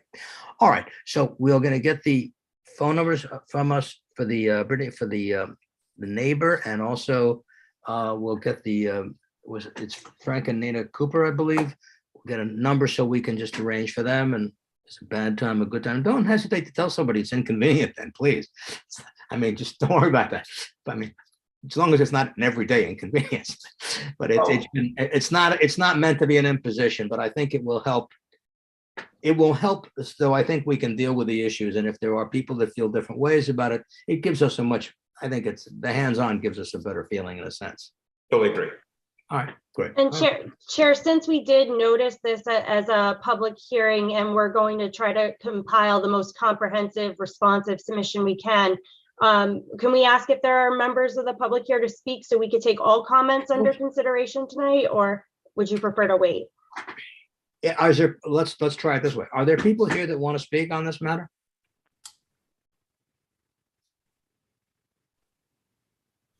Nobody's raising their hand. There is or isn't? Nobody. Huh. Well, that's your answer. Thank you. Thank you for bringing it up. Thank you for that. Mr. Chair, we submitted a letter. I know not everyone on the board was able to read it, so I really don't think it's useful to summarize that letter since you have not had a chance to read it. Yeah, you don't have to race to do anything. We're going to be here. We will this way. I think, candidly, I said that at the beginning. I think this way we'll digest. Your letter has been submitted, and they'll submit something, and then we'll all be here in March. See you then. Okay, wonderful. Thank you very much. So we'll adjourn this matter into the March hearing. Okay. Thank you very much. Okay, thank you. Stay safe in the storm, everyone. Okay, thank you. Bye-bye. Stay safe, be well. Okay. All right. That ends the hearings for the evening.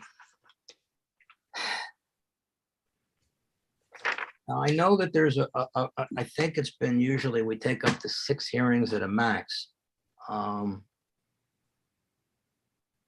going to think about that. I'm inclined to keep it lighter for March because there's something else in March we have to deal with. Or we'll have an additional meeting. And then this sounds like it's going to be more than 20 minutes.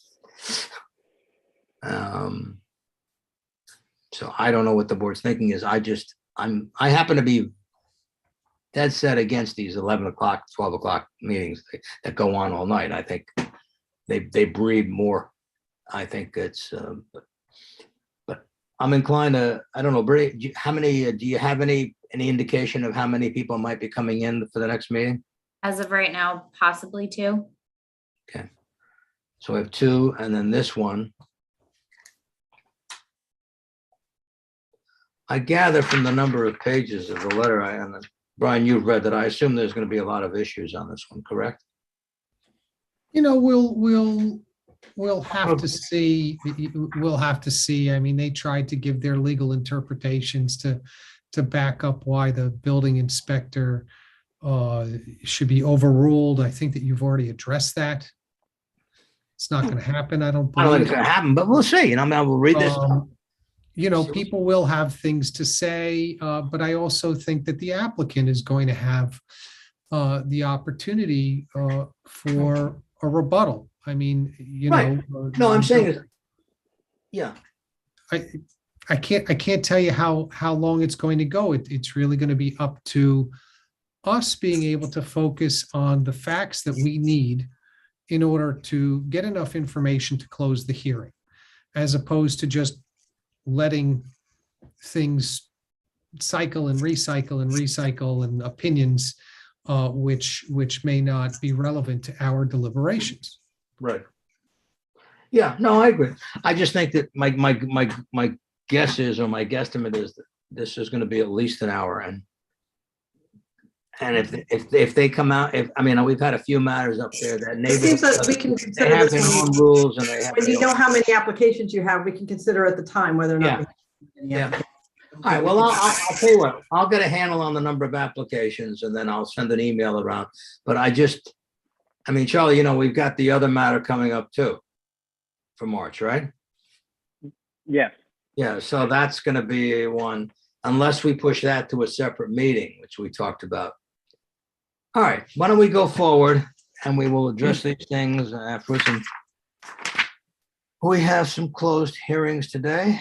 I guess Waverly is the first one. I don't have the agenda in front of me. Okay, that's the one where the question was if it was a use or an area initially, and then it would go from there to if they're entitled to an area variance, right? That's what they've asked for. We asked if they wanted to try both, which they said no. We said, okay, if we find that you need a use variance, then you can come back right away for that one because we got a handle on the whole application. Okay. Why don't we discuss first, I guess, the issue of use versus area. I mean, this is the issue where the code. I'll just voice it first if you don't mind. I don't see this as dimensional as an area variance. The code, it's the words, the way the sentence is written in the code is a little bit flipped, but it's a prohibited thing. It basically, the code doesn't say it has to be so many feet. The code says it's prohibited to have in this district, in this zoning district, it's prohibited to have storage outside. So to me, that's not dimensional. It's not a matter of saying, you can't have it in that 5 feet, you can have it in this 10 feet. I see it as much more wearing the cloth of a use variance. I also think that they might very well be entitled to it. It's a tough area for, I think, them to develop and use. So I don't know how they've done it, but I think otherwise, my concern is over the precedent of where, I mean, I guess I'm saying I would approach it this way. How would the trustees, I mean, had they written this a little bit cleaner, it might have been fine, but they've made it very clear. Thou shalt not use this property, the exterior of this property, for such and such a purpose. To me, that's not dimensional. That's not, you can only use 20 feet, you can only use 30 feet, you have to have a setback. To me, that's not the traditional concept of an area variance between the area and uses. One is, in an area variance, you can use the property for that, but you don't fit within the dimensions of that. Well, here it's the exterior. And what they're also doing is, maybe this is where I started to feel more strongly about it, is that it's not just that they're using the exterior, they're actually not using the interior. I think at the last meeting, they said, well, mostly everything is done on the exterior there. You know, David, just to jump in on that. Go ahead. Yeah, that's For me, all. It's a bit of how substantial the variance is. It does say, that you can have storage in the area, but it should be interior. Here, what they're doing is they're taking the entire exterior of the property, Right. for storage, Right. regardless of what that storage is for. Now, I can understand that there may be some restrictions on being able to store vehicles because under the DMV, these mobile generators on trailers actually do fit the definition of a vehicle, which really isn't very different than the fact that, it used to be used for parking. But that said, I can understand if they're making a case in terms of storage. Well, it's tough to park these vehicles inside in such a way where it's really going to work, and then they can make more of an argument that it really doesn't change the character of the property since it used to be used for parking. But then they go in and they want to store all of this other equipment, which are boxes. They're boxes with various types of HVAC equipment and such. And I think that fundamentally changes the nature, the use of the property, because then how do we uphold not, the other people who want to store other things outside? It completely annuls the way the code is written if we're just going to have them put whatever they want on the property. But see, that I agree with you completely on the latter point, particularly. I think that it's not, but I just want to say, we're not a legislative body. We're not the trustees. No, we can't. We could say, I think it's a great idea. And I don't know that I'm opposed to the idea. I candidly, I don't think I am to the exterior, except for one thing. Whoever wrote the code said, thou shalt not use the exterior space for storage. To me, my question is, does that take my hands and tie them and say, listen, I think it's a great idea. Go and make an application, petition the trustees for a change of zone. I've done that to the trustees here. Years ago, I did that for the library. When they were not a legal use there. I said, well, let's make it a legal use. Let's not go non-conforming. You have a right to petition for a change of zone.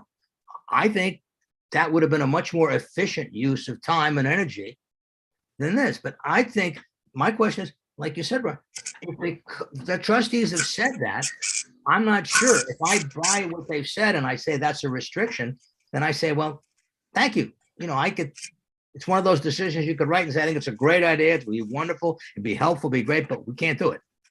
I think that's why I think it's a use variance. I'm looking for the, I don't know what the section is. I have Chuck, is there a section on that one? David, Yeah. there is a case.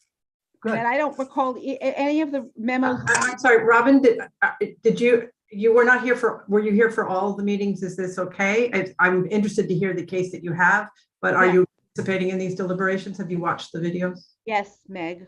Yes. Okay. She is. Everybody is. Okay, so, originally I was thinking of this as possibly an area variance, and then it occurred to, because the question is, what is the use? And the use is storage. And then I thought, well, maybe the real use is outdoor storage versus indoor storage, in which case it's more to me, the question is the use fundamentally different? Is outdoor something that, and I'll get to my case in a second. Outdoor is it just like because dimensional is not as clear as that. There are things where it isn't so clearly a dimensional that the courts have said is an area variance. So I don't think you can look at it simply on a question of number of feet. But I think it's more of the question of like parking is not number of feet, but it's a question of, is 20 cars really different from 10 cars? And it really isn't. So the question that I have here is outdoor storage really fundamentally different than indoor storage? And to me, I think it actually, when I look at it that way, I think it actually is. But now I will recite the case. So it's Barsic, BARSIC, and I only found it today. I can circulate it after today to the board members. Barsic v. Young, it's a second department case from 2005. And The property owner filed an You have the site, you have application. the with the site, you have the ZBA. site handy?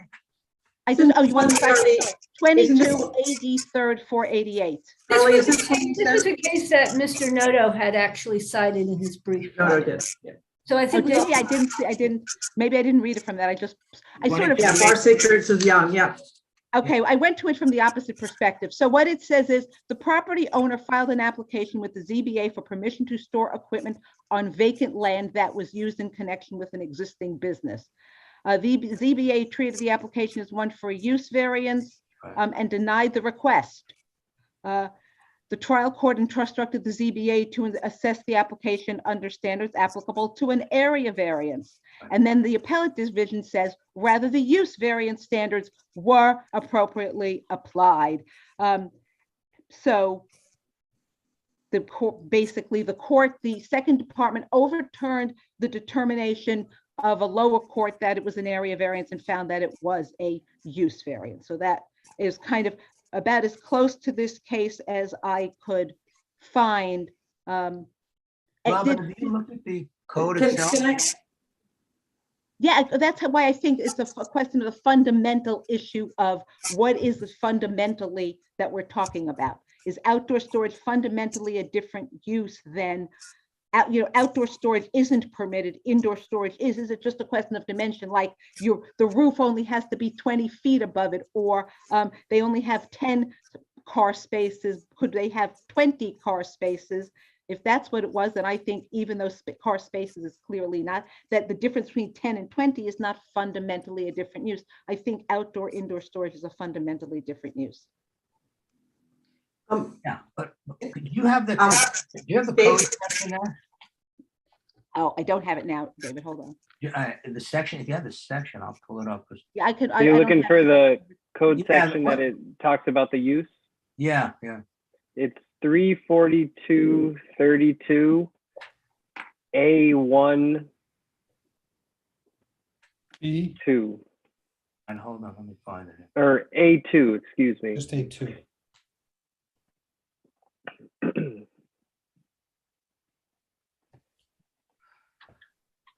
Do you mind if I? Yeah, go ahead. I, along with Brian, was trying to think of whether or not this is sort of similar to parking cars. So, I actually found in the code that we have a defined term for trailer. So I know in the DMV that might be something about a trailer, but I felt that I had to go with how the code defines trailer, and this did not fit the code term. So then that took away that possibility of thinking that it's very similar to a similar use to parking cars. And I agree with what everybody has actually said so far, that I think it's a fundamentally different use, whether you're indoors or outdoors. And I know in the code, when it's in more than one district where it says all of these permitted uses must be indoors. So we're talking about not just storage. I think we're thinking about something that's passive here.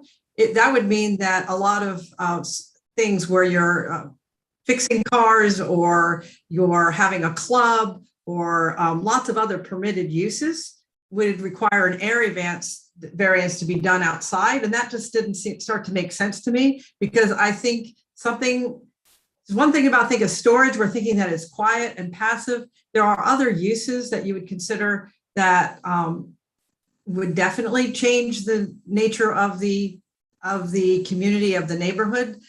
We could then say, well, we have too large an impact, it's area, but the balancing test. But I think it speaks to the point that these uses are fundamentally different once they're outside rather than when they're inside.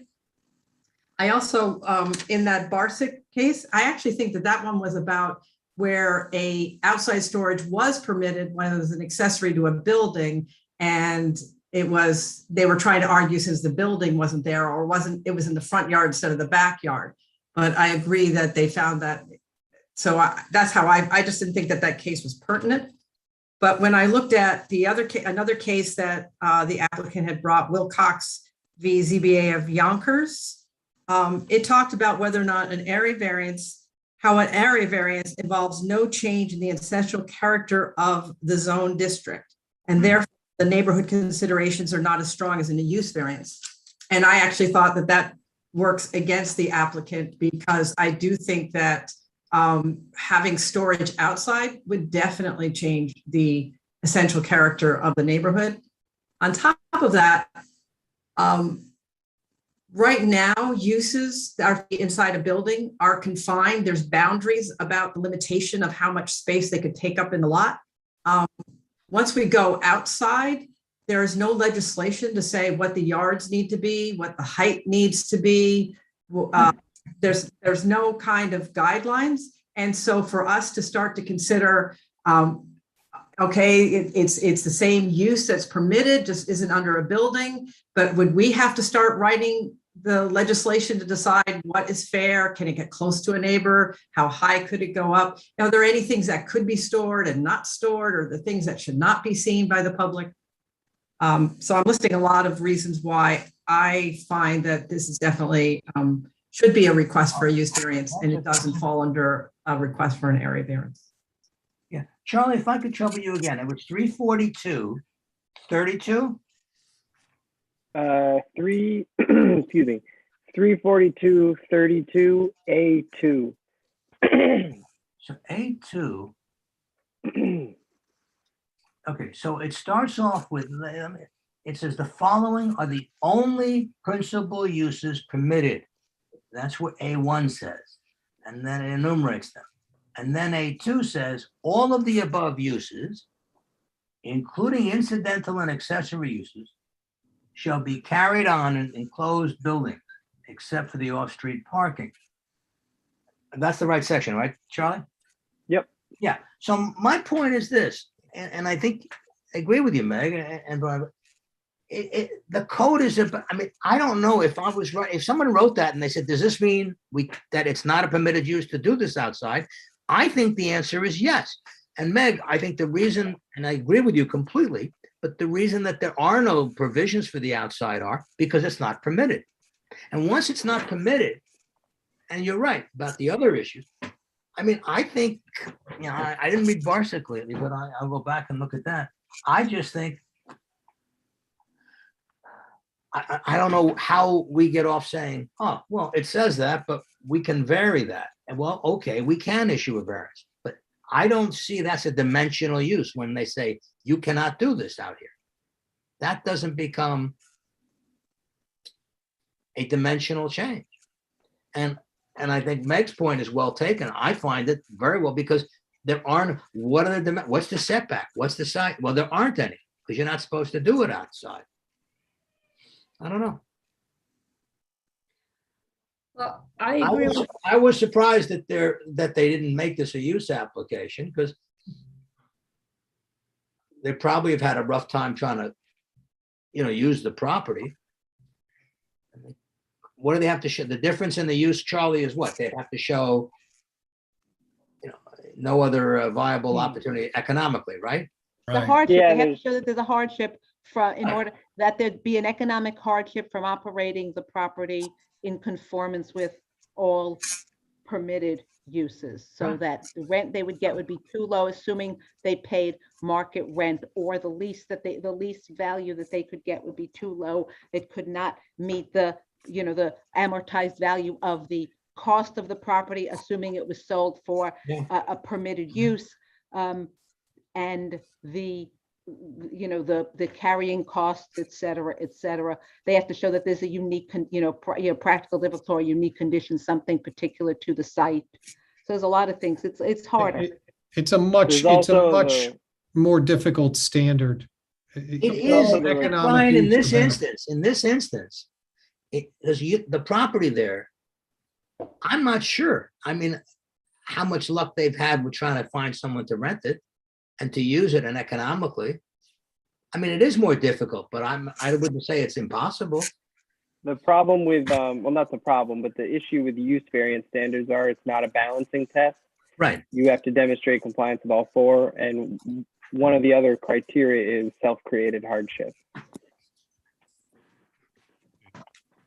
Well, but self-created hardship doesn't preclude it if they make, I mean, well, it's not the same thing, but obviously that's one of the findings, because arguably every variance is self-created, and since you're applying for it to do so, you bought the property, that's not going to stand in their way. If there's a pre-existing lot and they bought it, that doesn't preclude them from getting a use variance. Yeah, I follow you. I'm with you. So I don't know that that would stand in the way, since it doesn't look like they've done anything to create the condition. Yeah, they bought the property and they're Yeah, not that able doesn't to make find it- that's not enough. Yeah. That Yeah. it's self-created, but they didn't create the hardship. They're Right. not able to minimize it. They're not able to get past it. Right. No, I guess the real first issue here is, I mean, does the board feel that this is an area variance? And if it's not, then I think, see, my problem is I keep going back to the actual code section that I had lost my number on, but because it says the only uses and all of these uses have to be outside. I go, okay, well, I mean, I almost feel like saying, well, gee, where did we get appointed and anointed to say, well, it doesn't mean that, it means what we say it means. We're the new trustees. That's why I was surprised they didn't just go right to the trustees and say, modify, change the zone here. Change the, the zoning on this property. Dave, I don't think it's that simple. It just says storage. I mean, is that sort of like, it was a little, What's that? It said you can't have storage outside, right? well, that section doesn't actually say you can't have storage outside. That's not this, that just says the permitted uses are storage. It doesn't say anything in that section. Oh, A1. about No, but outside. okay, but if you go down to the other one, Go to 2. yeah, go to Go to 2. 2, it said all of those. Right, all I'm of the just, above. yeah, I agree that it would have been nicer to write it a different way. But if I was commenting on the writing on that, Brian, I'd say, well, you might want to do it this way, but it's as clear. It just says all of these uses, including incidental, including, doesn't say accessory, incidental uses, incidental, yeah, shall be carried on in enclosed buildings, except for parking. right. I mean, it's pretty clear what they mean. Mhm. Yeah, And from day one, I kept thinking Right. to myself, why are you And arguing? what the applicant is asking for is, 100% a business based on storage, and that they want all of their storage outside. Yeah, see, that's where the flip is, Brian. I'm completely with you, because it's almost the opposite. It's almost saying, and all of the storage will be outside and you don't need the inside, which is the exact opposite, because they said enclosed. Of what the code says. Right, yeah. And my only issue personally is I don't see how we get the authority to say, oh, well, we have a magic way because it's dimensional. I mean, dimensional is, to me, just what it says, I mean, I know when we had that one on the restaurant and they wanted to use the opening for pickup and this, I thought that was dimensional. That's how you use a piece of thing. This isn't dimensional. This says it's verboten. And you're not just using it as an accessory. And it even says it can't be incidental or accessory. So I don't know. That's my view. I don't want to speak for anyone else, but I think we're all in agreement as I listen to the So discussion. too. yeah. So we find that they have to do, so if the feeling is that we have to do, they really are, given the nature of the code, the language of the code, as well as, and as Robin pointed out, and Meg, as you pointed out, as well as the incidental issues which flow from that, like where are the setbacks, where are the things? There's nothing, there's no structure for it. It's actually, you're actually creating something without an infrastructure around it. You're saying, okay, you can do it. You can do anything there because there are no restrictions. There's no requirements there, so you can do anything there, I suppose. I don't even think there's a setback requirement there, is there? Well, if that's where we want to go, and then we give them the right to come back in, right?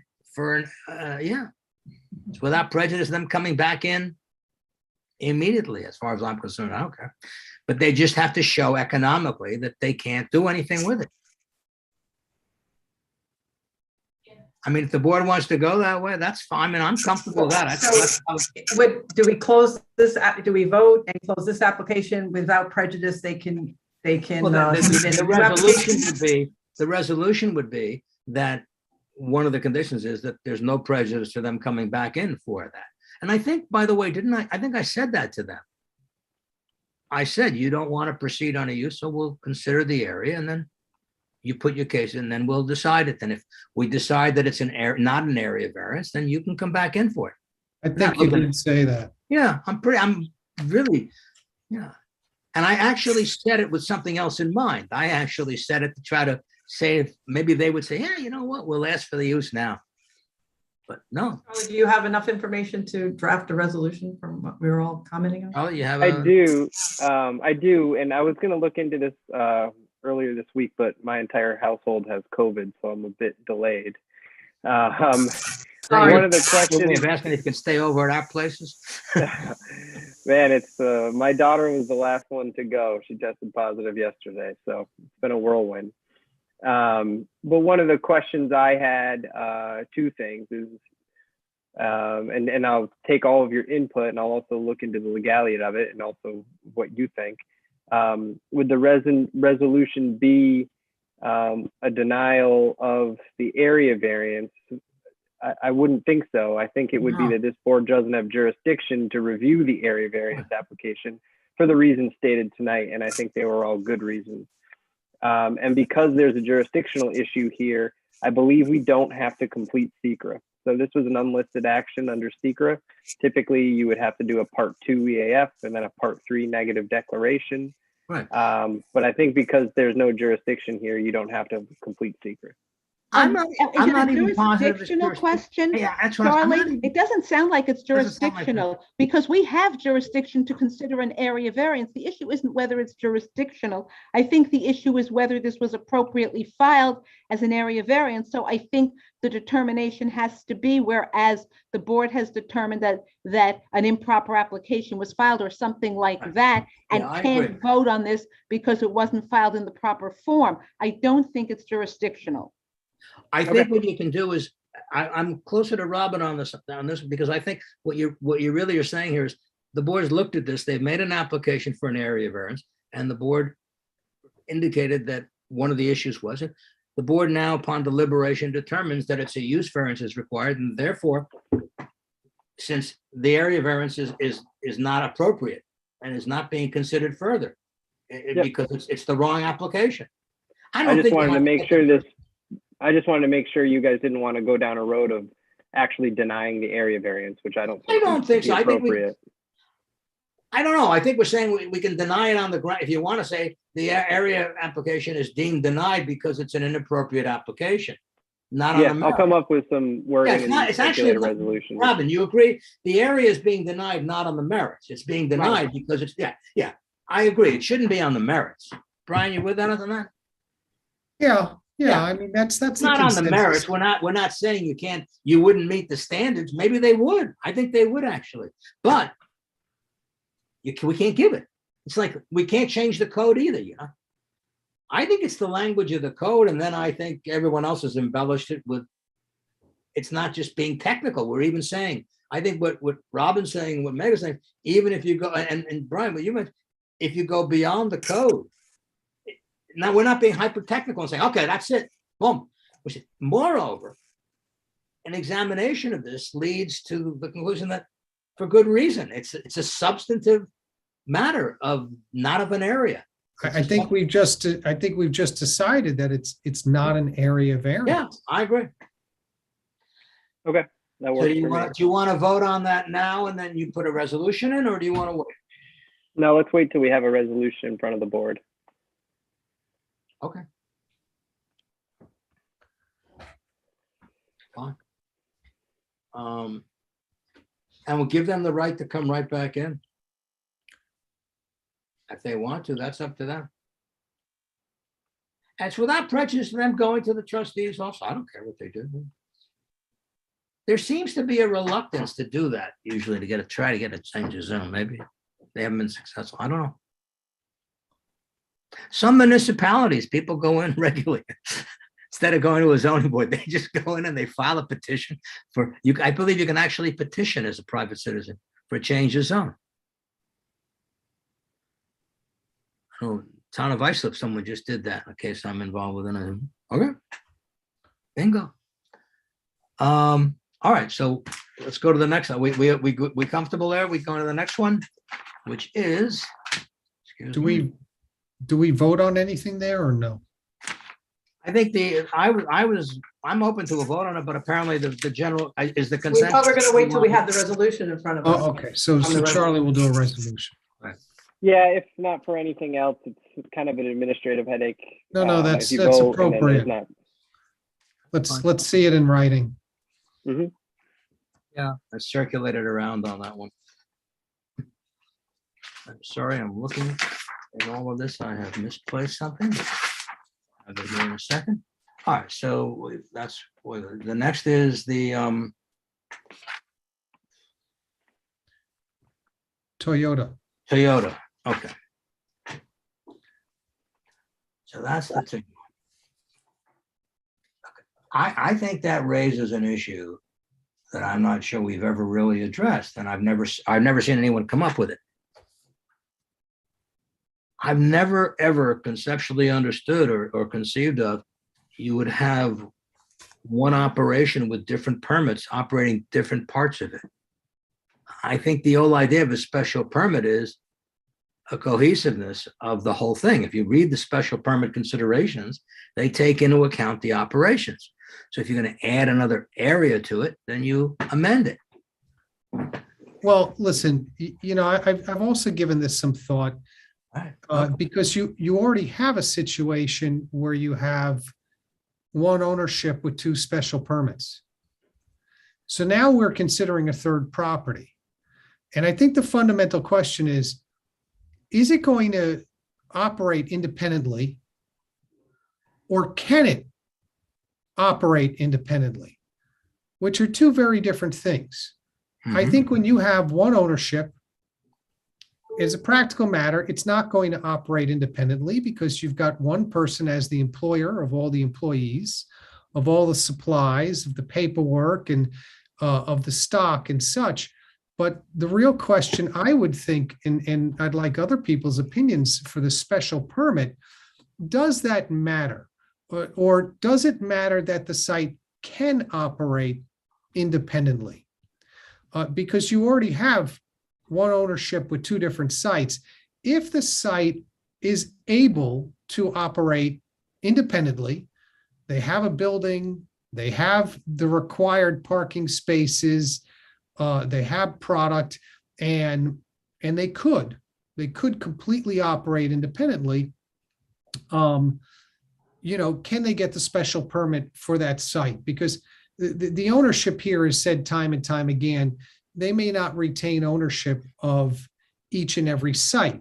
If we go and we say, well, the special permit goes with the owner, and we're only going to give one special permit for all three places, then if they sell one place, we'd have to go revisit the other ones to give new special permits, plus the person who's buying the third lot.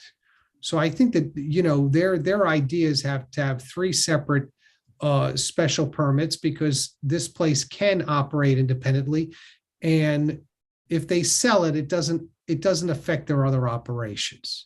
So, those are just my thoughts when you get to the bottom of this. But I thought that they kind of acknowledged, there was a bit of a dance on it, but they've acknowledged that this is all one cohesive operation. They don't even have toilets or something on the one side. No, they do. We asked them about that. They do? Oh, they should. If you drive by it, it's one operation.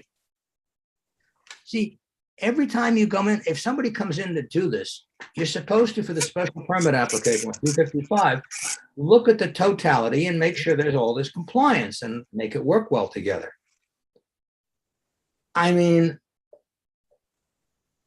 don't understand this. They don't want to amend. See, I think my attitude is there should be an amendment to the special permit to supplement it with this. They already have two special permits. All right. So it's something that the board already did, was to give a separate special permit for the lot across the way, which seems to be set up similarly to this. It does seem odd to me. What I'm concerned about is that they're not falsely getting a special permit for something that could be a standalone operation, but it's actually being used as for storage for the operation across the street. So it's actually not a place to sell cars. It's actually a storage facility, which would be an unpermitted use in this district. So I think that's of all the questions that we had. We all asked quite a lot of questions to try to determine if that's the case. And they quite readily will say they'll meet whatever we say they have to do. Oh, you want a bathroom? We'll put the bathroom. You want to see the inside and we have a desk. We're going to do sales. We're going to show you that. You know, do you need more customer parking? We'll put the customer parking spaces. So, and yet it seemed the first time that we heard the business model, it seemed that it was largely going to be, we show a lot of here and then go across the street to complete the sale, which sounds like it's basically, that's the storage one. But I don't see how we could enforce it in the district, in this district, a permitted use. It is a permitted use to sell motor vehicles. But they do require a special permit. And as long as they meet the conditions of the special permit, we would be, I think, amiss to not give them a special permit. As long as they're saying that they are going to implement all of the things that we would say are required for the special permit, I don't see how we can say, I don't think you're really going to do that. I don't see how we govern it either. I think we're a little bit stuck in, as I keep coming around. I don't know where the board is going to come out, and everybody hasn't spoken. If we should consider giving them a special permit, an independent special permit for the space, I would hope that we would write the resolution with enough detail of all the conditions that need to be met to make sure that they need to come back. And if it's if it's for a few years or a certain amount of time, they would need to come back and show that they've complied with all of those conditions that we wrote. Sell the business or that lot falls into someone else's hands. We have been very, very specific about all the conditions that need to be met under the special permit that they are then adopting or getting transferred to them. I agree really with Meg and Brian, because it seems to me the issue is, let me say it differently. If I owned a site and had an operation on it, and I didn't have enough room on my site to expand, right? Because I'm limited by the land I own. And another site opened up across the street, and I wanted to expand over there, but I was going to conduct the same operation over there, just as opposed to being able to sell 20 something on one side. I'm selling 21 something on one side and then selling 20 something on the other side. And I don't see any reason why you can't get a special permit if I'm having an operation. The fact that I own both and maybe running the same business at both sites doesn't mean I can't, as long as I'm actually running the same business. So I think that as long as he is actually running the same business or a different business where he's running the business, whatever that business is, with all the requirements of a business, then I think a separate special permit is appropriate.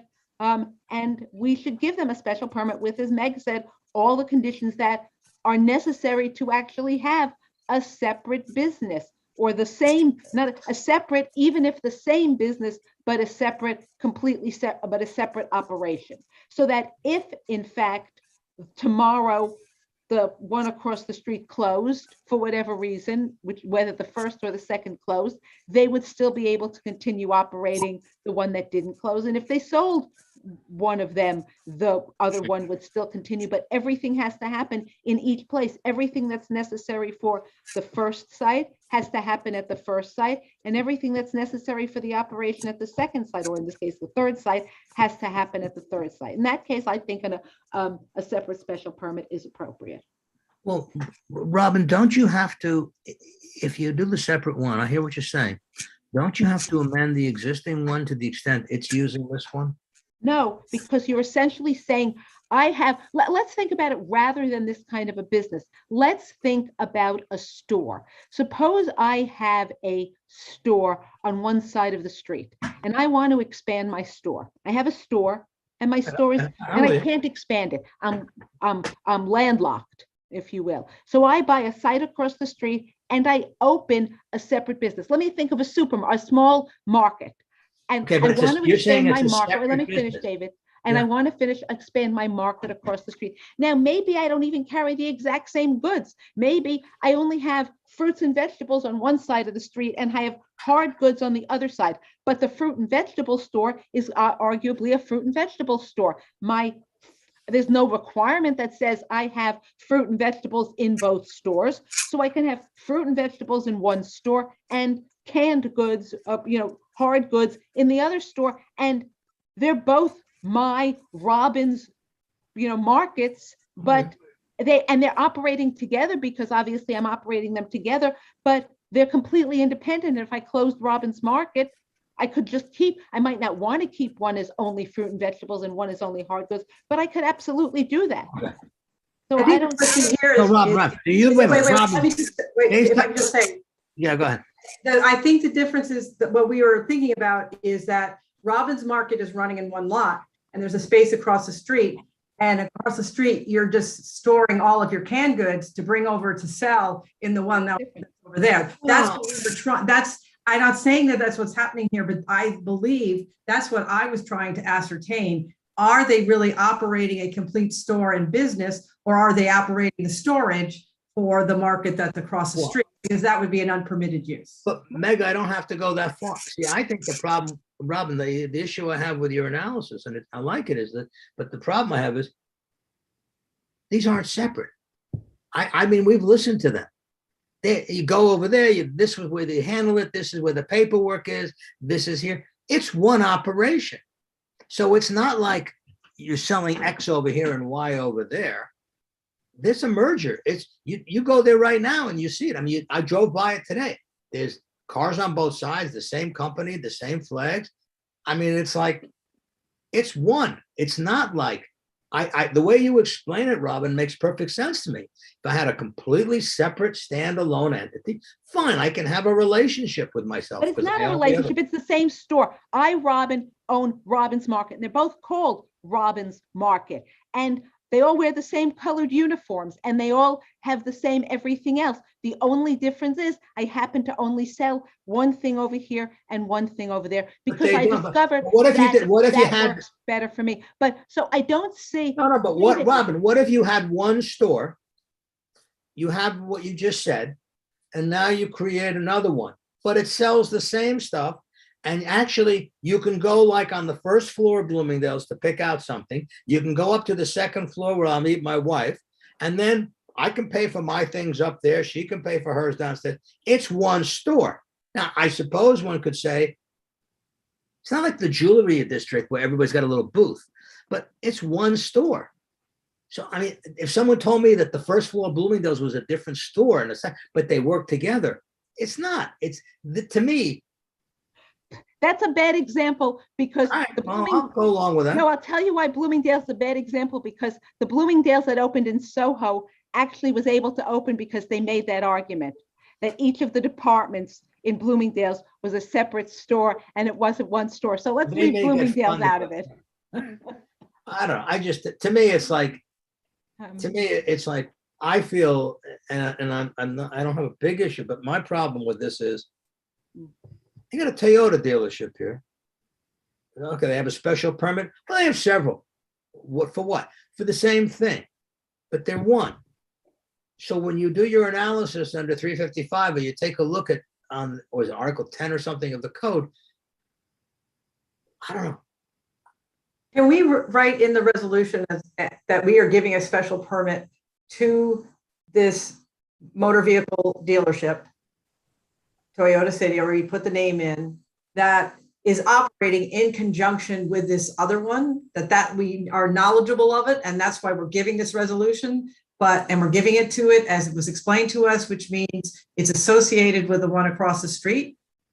Or do an amendment of the special permit, submerge it, and then say, if they decide they've mentioned that they may want to split it up, then they'll have to. But they didn't want to, then but then they could come back in, then they could come in.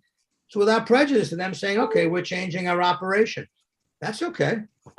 Charlie, do you think it's going too far to say that we're describing the business model that they told us and saying we are giving the special permit for this business model, which was explained to us that they will be sharing inventory and some sales will be completed in the various locations as part of we're knowledgeable of that, and that's what we've given the special permit to, that we understand that that's the business model? I don't see how we can. I'm sorry, I asked Charlie. I'm sorry, I just asked Charlie if he wants. Okay. Yeah, I would be comfortable with that approach so long as if you're doing an individual special permit for this facility has the ability to function on its own. Because then you get into a situation later where, let's say they sell the property, the subject property, to another car dealership that wouldn't be working in conjunction with the one across the street.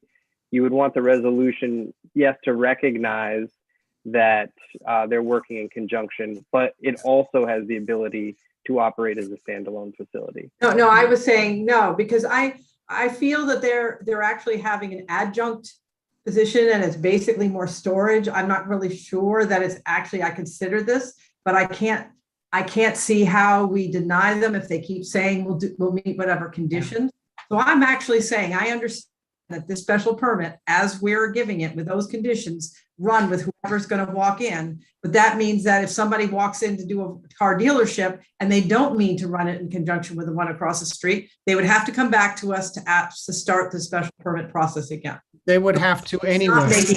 I'm not making it possible to transfer unless it's for exactly the same business model, which is. But then they're going to need more. Car dealership. No, the special permit runs with the owner.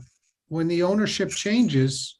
No, so I misspoke at the last meeting about that. So the general principle of zoning is that it runs with the land and it's not tied to the specific operator.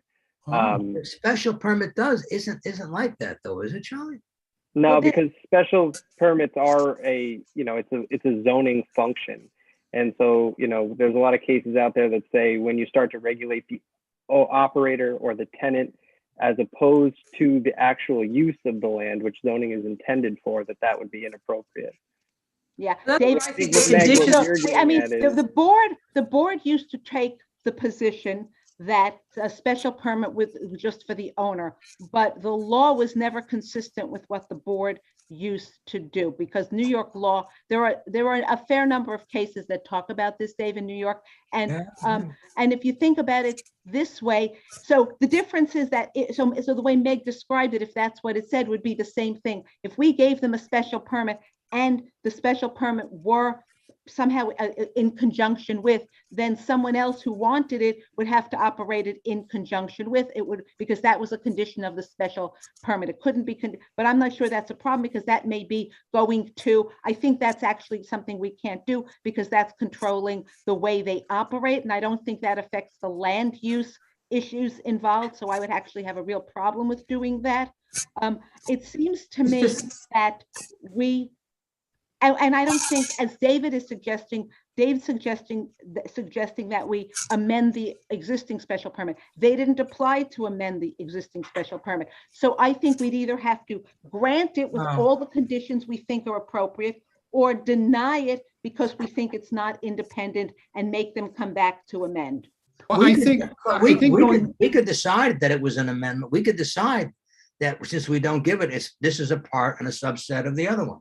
Right, but if the special permit goes with the land, I think that further strengthens the argument that if this site, and they are saying that they will, and as Meg said, you can put in all of the restrictions and qualifiers of it, and they'd have to come back every couple of years to make sure that they proved it. But if this site can operate independently, and the special permit runs with the land, then I would say that you can grant a special permit but monitor it to determine whether or not it's actually functioning as an independent site, or whether or not nobody's. How can you possibly do that? How can you possibly determine whether they are storing vehicles that they are reserving for sale in that space, or storing vehicles that they bought from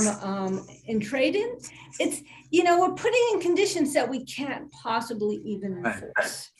And that's what's the difficulty. And they've gone back and forth. They've been all over on this, yeah. Yeah, they've been all over on it. They've been all over. They started off with, we're only doing used cars. Then they went to the other. Then they went to, we really want. My question to everyone is this: based on what you've heard, do you think this could be an independent operation tomorrow on the west side? I don't think it will be. I think it could be, but I don't think it will be. And that's how I started. There's a difference between its ability to operate independently and whether or not it will be. I don't think it can be if it's under the exact same ownership as across the street. And I also looked at the code. It's a lot of detail about what is entailed in a motor vehicle dealership, or it just says you're selling motor vehicles. And I kept pressing them. Does that mean the sale is completed, or do you need this other space over here to finish the transaction? Then I started thinking, I don't know. When is a sale a sale? Like you all shake hands and you agree, and then you go over and you have the finance person do the paperwork. Was it not sold on this side? I feel like, and also to your point, Brian, could it be a standalone? I think if we put all these conditions in, that it has to have an office, an enclosed office, it can't just be a parking lot. And you would think it would need customer parking. It would need to have a bathroom because if you're running a full-fledged business with customers, you would have a bathroom there, sort of things like that. And then if they put a finance person in there or somebody who could finalize a sale, somebody could do that, but maybe they're not going to operate that way right now. So I think that we have the sense that they might be trying to use it more for storage than anything else. And I absolutely agree with you, Greta, that how do you govern that? But I also think that we have to follow the code, which says that as of it's a permitted use, we can write conditions in and agree to the conditions. I don't think we should deny it. I also think that when we read it, that you're supposed to only sell used cars that were turned in for the ones that were new. And we've given where they started permits already. But we can't govern that one either, right? We don't know where the used cars go or which used cars Toyota's bringing in, from a Toyota in another town or something. There's a lot about it that we can't govern. And from an impact on what it does to the community or why car dealerships are permitted or would not be permitted, does it make that much difference to us? I think I would guess you didn't want to just have a majority used cars. That's why it had to be some sort of transference. It was supposed to be equivalent. So it was really a new car dealership that had some used cars. But does it really matter to us whether it comes from that lot or this lot, as long as it's basically the majority of it is a new car dealership? In terms of if you get something, but then someone comes in and they buy this and they say, okay, now we need to have a major operation just like the other side does. And why can't they do it? But why? I think they were totally separate and they came to us, had nothing to do with Toyota. And they said, this is a nice lot. I'm going to have a nice small dealership. I'm just doing like specialty Ferraris, don't need a huge lot. And I'm going to set up here.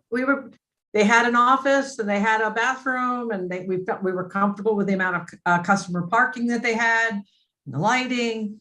We probably would give them the special permit. They would,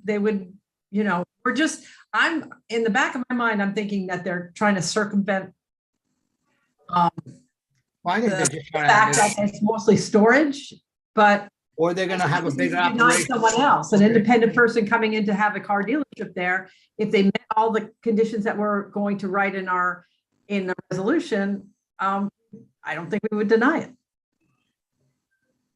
I don't know. My problem is a different one. My problem is I just have a lot of problems taking an operation that's unified and treating them with different permits. Because I don't know how you apply those standards to each one. Yeah, I would just make the decision as you agree, and then just say and then just put in, it's the same owner, that this constitutes a special permit which amends the existing special permit, of which it is a part. I don't know, that's Which one though? Because they have two. merge them, I don't know. Do we have the ability to do that? Then they challenge, then they say someone said, well, what are they going to argue? They're going to argue that they should have had a right to do a standalone that's integrated, because there's no question. They started off with, we're going to do the used ones. Then they went to this. It's one operation. I'm sorry. Whether, I mean, I've heard it. We've heard it all. If that's what it is an operation. And then they've actually been upfront and they said, well, we may want to spin it off. Well, then you come in and you amend. Charlie, I have a question for you. I'm just doing some quick research here. I'm finding some things here, things were not covenants with the land on some. What case, have you found cases on this being a covenant that runs with, that special permits run with the land? And Yeah, I sent them, because you had emailed me this yeah, morning. yeah. Let me just pull up my emails. I sent you up 2, but there are several out there. So one is Dexter versus the town board of the town of Gates. What's the site number on that? That's 36 NY2D 102. Hold on. And the other is the City of New York versus Delafield 246 Corporation. Yeah, I found Delafield. And Philadelphia, I have that one. And the City of New York, 3028. Okay, so Dexter is, oh, that's Court of Appeal. Oh, that's always good. And if you go to the email I sent you this afternoon, I highlighted the relevant sections of that case. Okay. This is not my full-time position. All right, I don't know.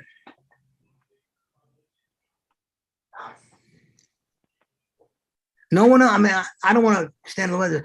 No one else has a problem with the idea of having this merged operation with different permits? All right. No, I mean, I agree with you, Dave. I think they've gone back and forth, and then I think at some point they made a strategic decision Right. that it was in their benefit to have 3 separate special permits, and it's like they want their cake and eat it too. And yeah, I think this is they're saying one thing, but I believe they're going to operate the as an integrated business, and there's no way for us to know how they do it. But if they say that they say that you're going to do anything we tell them to do, we're going to do it. How can, I mean, I agree with you, but how can we, on what grounds do we deny? We're not denying it. No. Okay. No, I'm not talking about denying it either. I'm just saying, fine, it's deemed to be, you can have it. It's deemed to be a part of the overall operation. Why? Because it is. It is a part. And if it's is it a separate special permit, or you're saying it has to? I would just deem this to constitute a part of the special permit that covers the original special permit for across the street. Yeah, I mean, I would just treat this as an amendment or a supplement to the existing ones, and then say if you wanted to break them up, then you've got to comply. Each one has to just come in. You make one application and comply. But Dave, does that actually help us? Because I think what we don't want to see is we don't want to see this lot used only for storage. We do want the customer parking. We do want the building and the showroom and we do want it to work independently. If we start to put these special permits together, will they then not have to meet all of the requirements for a special permit on that plot of land? And I would like to avoid that. I would like them, I know, Greta, that we don't have the ability to police it. And I know that it's one ownership. But if the special permit literally puts out the requirements in terms of having the building, having the customer parking, limiting the amount of cars that they can have there, the hours of operation, the lighting, everything that we want to see on that property, I'd rather have a special permit, apply those restrictions to the property. And if, of course, if they somehow violate it, then we have the right to pull it and I guess do some kind of enforcement. Although that's not the kind of thing, that we're looking to do. But I still, if we just put it as just one special permit, then I don't know that we have the requirements that we need on this piece of property. We haven't even told the neighbors. I don't even think we've appropriately noticed the neighbors in terms of if we go back and say, okay, this is just going to be part of the main operation. They're going to feel like, well, Not the neighbors, it's them. It's them. It's not the neighbors. No, but what you did was you put out a notice to the public. Does anybody have a problem if we do a special permit for this location? And if you're now putting a special permit, you're just amending across the street special permit, they may not need to conduct business on here. Are they going to have to build the building? Are they going to just use it as storage, which is something that people already have objected to? Would we have to renotice the neighborhood to let them know that, hey, you know what? We're not going to make this a full-fledged site. We're just going to amend the operator's special permit. So we're not going to have the restrictions on this piece of property that we've been deliberating about for the past several meetings. I think that That's a good point, Brad. I think that this piece of land should meet all of the restrictions necessary for an individual special permit. What happens if later on they come by and they say, okay, we bought out, we have a special permit, we now need to expand to cover the things that we used to be done across the street before we had a falling out with them? It's limited by the piece of land.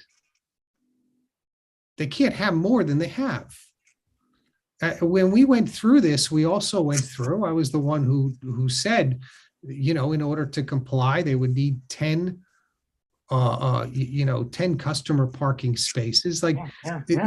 There's literally, which they put, as Greta will remember, they put those so that there's no way you could get to them. I understand, and I guess what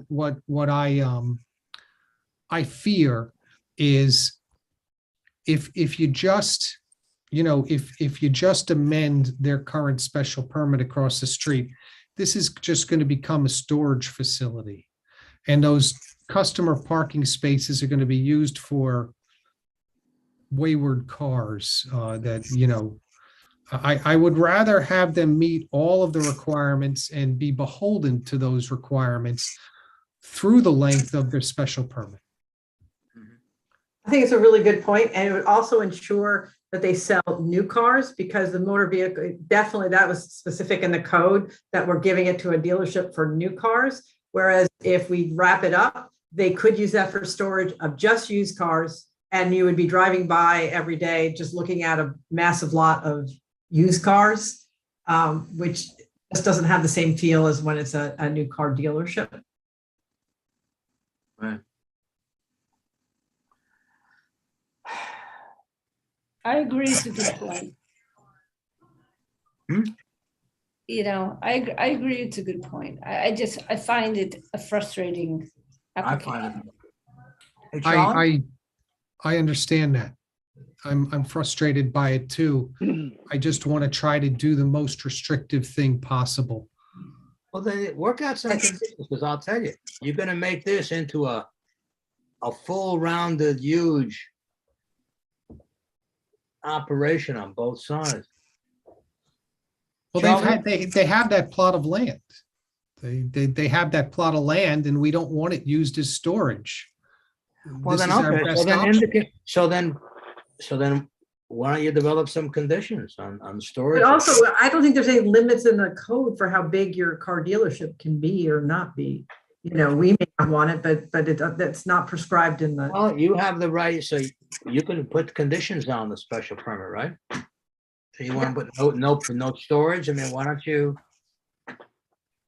Well, this makes me, when. That's how being you conscious- why you probably draft something, but get the conditions in them.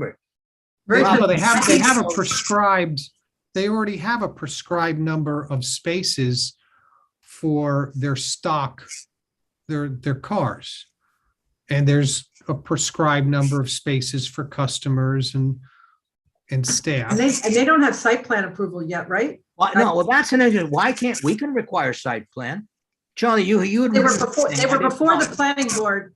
They were before the planning board, but I think they paused to get the special permit.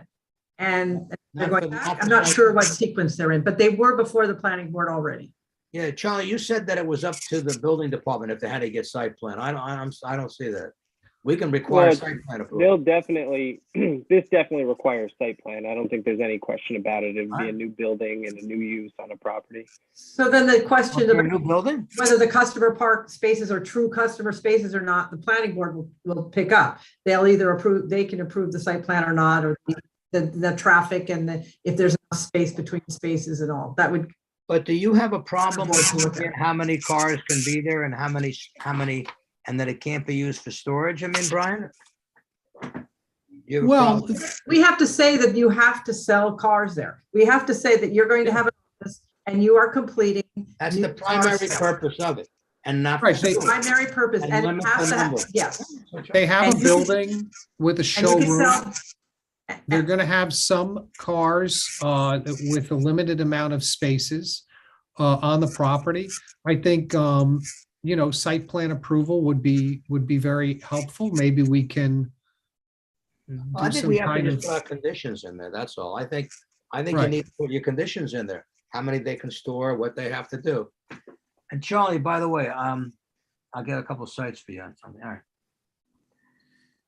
I also don't want to forget that early on, we really looked at the lighting, what they had suggested, and we definitely want to write into it that it has to be as described it, which is the same as across the street, not as the odd lot that is completely different, but the same exact. Same or less. that they described to us, which they said would be mimic or was comparable to the one across the street. Well, you can. That's important. But that's a planning board thing for site, but you can put down that it's got to be not greater than that.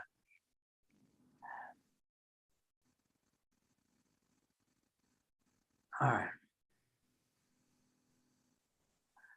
And we put down the number of customer spaces, as Brian pointed out. We say that it has to have an enclosed office that is capable of transacting sales to completion, or, to complete the sales transaction. You need customer restroom. right, I mean, they gave us renderings and they gave us lighting plans. Are we able to refer to the final renditions of the things that we had agreed upon? Yeah. I think that we need to be very specific and refer to those. That way, those things would be given to the planning board with whatever other things that need to be given to the Well, we planning. just set the standards and then the planning board will. See, Brian, I have an issue and I'll get past it, but it's the same one Greta referred to. They gave us whatever we said was necessary, and it didn't matter if it was the opposite of what they had said. I know. That's the way I felt. I really, I don't want to mislead. That is how it, Greta went from only used to only this to that to this. I mean, it's like, will you do this? Fine. I mean, they gave us a rendering of parking that made it impossible to get the cars out. Okay. Then they, oh yeah, you're right. We'll change that. Yeah, I understand, but obviously it didn't get thought through. But sometimes I go into a restaurant and I'm thinking I'm going to eat one thing. I see all these other things on the menu. It's only the one that I pay for at the end of the day, which matters. Right now, they're saying we have requested a complete standalone special permit on this lot. And I think that that's what's in front of us, and they have to be held to that. They have to build a building. They have to go through the expense of putting in the lighting and leveling the ground and marking off the spaces and, and if they're willing to do that, if they're willing to create that space because somebody in the back office said, you know what, it's a better asset for us because we can sell it off if we need to. And at the end of the day, that's what they're asking for. So Charlie, And I've been in I'm going to plenty send of you car some dealerships. cases where they've vacated out a special permit for non-compliance issues. It's interesting. I'll send I've you. been in a lot of car dealerships where they do stack the cars, though, as it's a very common occurrence. And that then when you're looking, oh, do you have that color? And they will maneuver the cars around to get. So that doesn't automatically mean that they weren't going to sell the cars there. right. In my mind, from my experience in a car dealership. I don't know how they do half the things they do with the parking lots in New York City. Yeah. They have smaller pieces of property with Nobody mechanisms knows how they do what they where- do with the parking where they lot. literally lift the cars on top of the other cars. Yeah. And somehow they Crush get them it out. together. All right. Okay. So I guess the sense is you want something drafted that approves it with significant conditions. Am I right? Is that the sense? Yes. Yes. Charlie, you have the sense of what the conditions are? You want to circulate it before? Or why doesn't everybody send you the things that they concerned about so you can get them in there and? Yeah, I have a pretty good sense on what everyone is looking for, compliance with the code related to an auto dealership and so forth. So I'll circulate a draft before the next meeting and we'll go from there.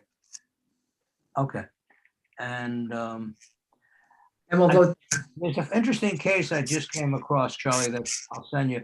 It basically talked about where somebody had a certain amount of time and conditions in the special permit and they didn't keep to it. And they ended up bouncing it and the court said, yeah, well, tough.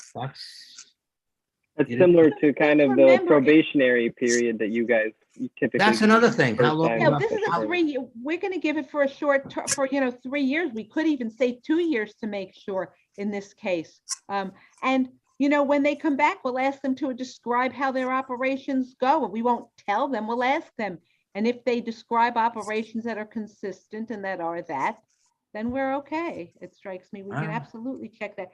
We don't really have the power. We're sort of relying on them telling us, but we do have some ability to review it. All right. Send you some of these. All right. So you want to do that and we'll take that up at one of our next meetings when we have extra time. Sounds good. All right. What's next? Next is Walton. These people in front of us for quite some time, I think. Yeah, that's been around for a long time. I don't have it in front of me at this. You did up another resolution, right? Yeah, I can share my screen if you guys would That's like. great. That's fine. I had some comments. I had some edits on your resolution, Charlie. That's okay. I drafted it in the days of COVID, so I'm sure there's plenty of comments. I got to put my mask on then if I'm going to read it. Charlie, when you got over the COVID, I had COVID, and the problem I had was I kept testing positive afterwards. Yeah. And I found out that happens, and it's not that you're contagious, and it's not that you have it. It's dead cells that it picks up. So if you have, like in your nasal system, some cells that are left over from the COVID, and I had to travel, and I needed to get back in with a thing. It was interesting, and they said the only way the immigration would take it is if you had to show that you had COVID. You needed a doctor to say you had it, and that it was over, but you're still testing positive. So you have to go in. And then I said, and if not, what happens? I just have my luggage sent back and I stay wherever I am. But it's interesting. But I finally, the other day, I just felt great. And I said, enough. And I took the 8th test and it was negative. That's the struggle I'm having with trying to get my kids back into school. Oh, do they need a negative test for it? Because they shouldn't require that. They need, it's 10 days after their last exposure. So their last exposure doesn't end until my daughter is done with her quarantine. So it's another 10 days after the state mandated quarantine. So I'm looking at spring at this point. That's all right. A lot of family time. Oh yeah, I know. So can everyone see my screen, I hope? Yes. Okay. Thanks.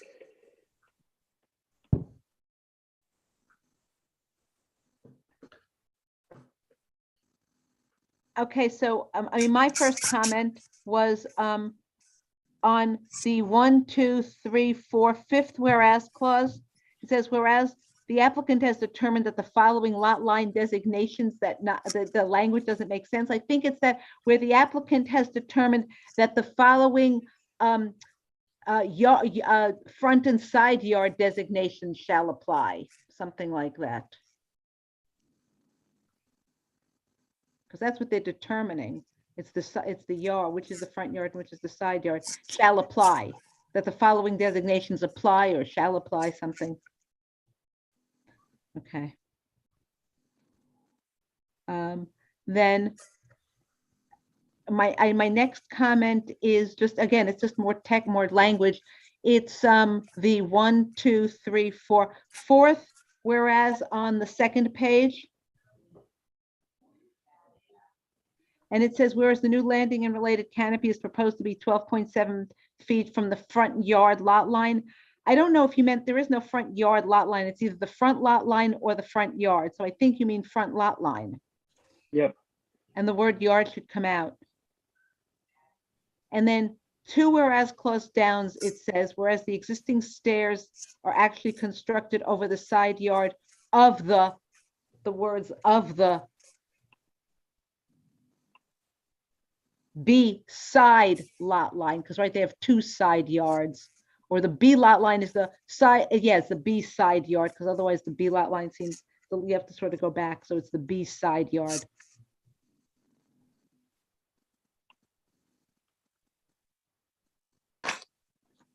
Or maybe not, because you've already got side yard in. And it's not that it's constructed over, it's constructed in the side yard. Because otherwise over sounds like it's on, cantilever.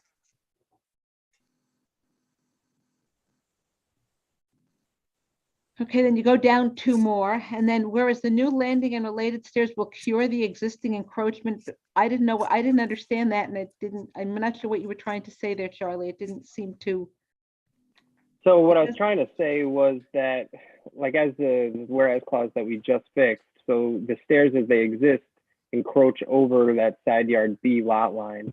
So the new landing and stairs is going to cure that existing encroachment, or I should probably say eliminate that existing encroachment. Yeah, that would make sense. Okay. And then 2 whereas clause down, this is a fence has been constructed around the premises and includes lands, but it's not that the fence, oh yeah, I guess, and incorporates or fences in, it just includes, because includes kind of, I guess, incorporates, maybe incorporates instead of includes. Okay. How about just surrounds? Because it surrounds too, yeah, that's better too. More passive. Yeah. And then 2 more whereas, or the next whereas clause, sorry, it says, the area variances are based on the actual boundaries of the premises and do not take into account the additional lands used, which this board find minimizes the impact. It doesn't, you have to explain what that means. I mean, if before I said, if I needed just conceptually, it's not the actual what they did here, but just from what this says is, this implies that if I have a 10-foot yard requirement. I have that regardless of where my yard line is. So if I'm 10 feet from the line that isn't mine, it's because it doesn't minimize, it's irrelevant. It doesn't minimize the impact of the area variance, because if I have a yard, if I'm required to provide a 10-foot side yard, and my original, when I showed it, I was thinking 9 of those 10 feet were actually beyond my lot line, and that I've already got some, the 10 feet within my lot, within my actual property line, That's one thing, but otherwise it looks like if I needed 10 feet and if I eliminated the extra 9 feet, I'm like 1 foot from my side yard. That increases, so it doesn't so I don't know what you meant here by minimizes the impact of the area variances. Could I So it's suggest? kind of like, yeah, go ahead. It was kind of area like, variance- yeah, go ahead, Meg, I'm sorry. Our variants are based on the actual boundaries of the premises, which are buffered by additional lands or which are surrounded by additional lands which serve to, no, I'd say are buffered by additional lands. And then take everything out, which this board find minimizes the impact of the area variance. That's good. That makes sense. That's good. That's good. Then in the next, whereas the words include, it says which included but not limited to. I think it reads better if you say which includes but are not limited to, or but is not limited to. Right, yeah. Something like that. Actually, I thought the rest was, I mean, I think the rest I didn't have a problem with, or maybe I don't remember if I finished reading it, but.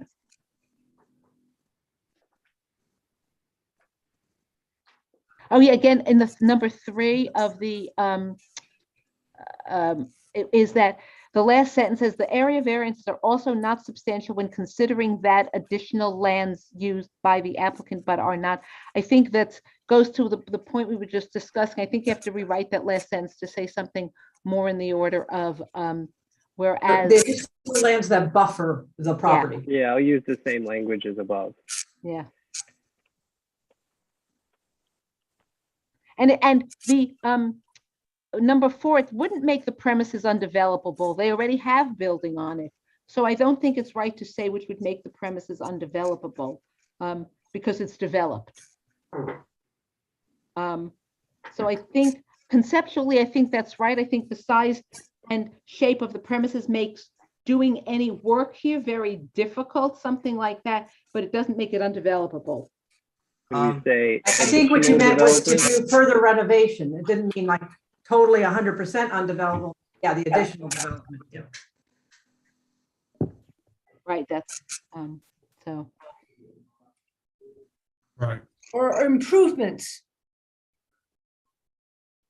Improvements is good. Well, it depends on the improvements because some improvements are possible. So I don't think we want to say improvements. I think. You can say certain improvements. What? You can just say certain improvements. Which makes most of I would leave it as many because I can come up with many improvements that don't make any difference on the size of the property. So I would say many. or most. I don't like most because, as I said, I can come up with a lot of improvements. Improvements doesn't mean expansion or alterations to the exterior. You can improve a house without going outside. So many. About substantial or meaningful? Yeah, more than many,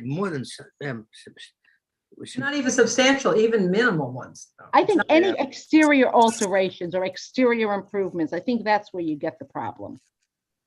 So if you want to say, which makes exterior improvements impossible without relief, then I'm okay with that. Okay. Because that's what we're talking about, not more improvements. Now, the standard provisions that we have always granted, there's always the standard clauses which we have put in for years, and which I keep reminding you, Charlie, that we need to put in about you know, that it's got to be. Oh no, I see you've got it. It's just different. The project. Never mind. I take it back. It's there, except for de minimis. Yeah, I went through a lot of the old resolutions Yeah, and just kind of gathered them all. Yeah, I see that. So that's okay. Sorry, it looked shorter, but I see that's why you did it. Now, we used to say that you had to get the building permit and complete work within a certain time. Yeah. Do we should want do to? that. It's not in here now. Yeah, It was usually within a year. It was a year. Yeah, 6 months to a year, somewhere in there. It was always a year, not 6 months, David. It was a year. They had to or get it within 6 months and complete it within a Yeah, year. yeah, you had to get it within, it's to get it, the permit, and complete it within a year thereafter. I don't even mind that. Yeah, that's fine. Within 6 months, you said? Get get the the permit permit. within 6 months and complete the same within a year thereafter.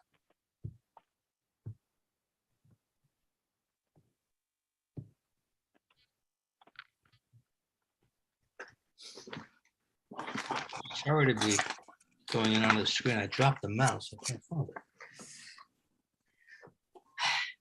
And that was it. That's all my comments. Charlie, if you just go back to the 7th whereas, when you get the opportunity, there's a typo. It should be single family residence. It says Singe. Right.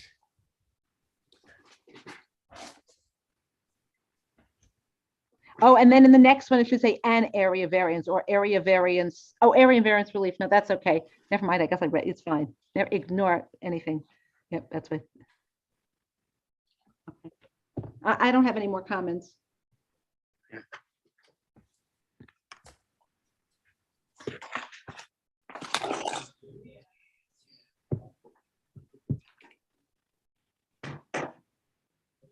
Okay, so should we make a motion to, Okay, yeah, is there a motion on this?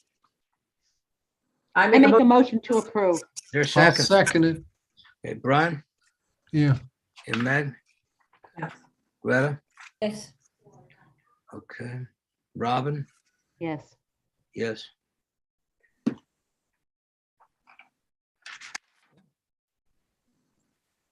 Next matter is 397 Palmer Avenue.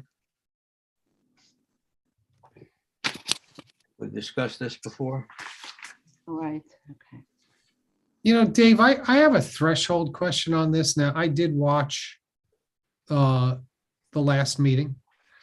But the threshold question is the permit to operate a massage establishment? Is that what they're asking for? it's a massage establishment that is also going to do skincare and body scrub. A lot of the applicant asks for something, they dress it up as asking for a special permit for something else, which they don't need a special permit for.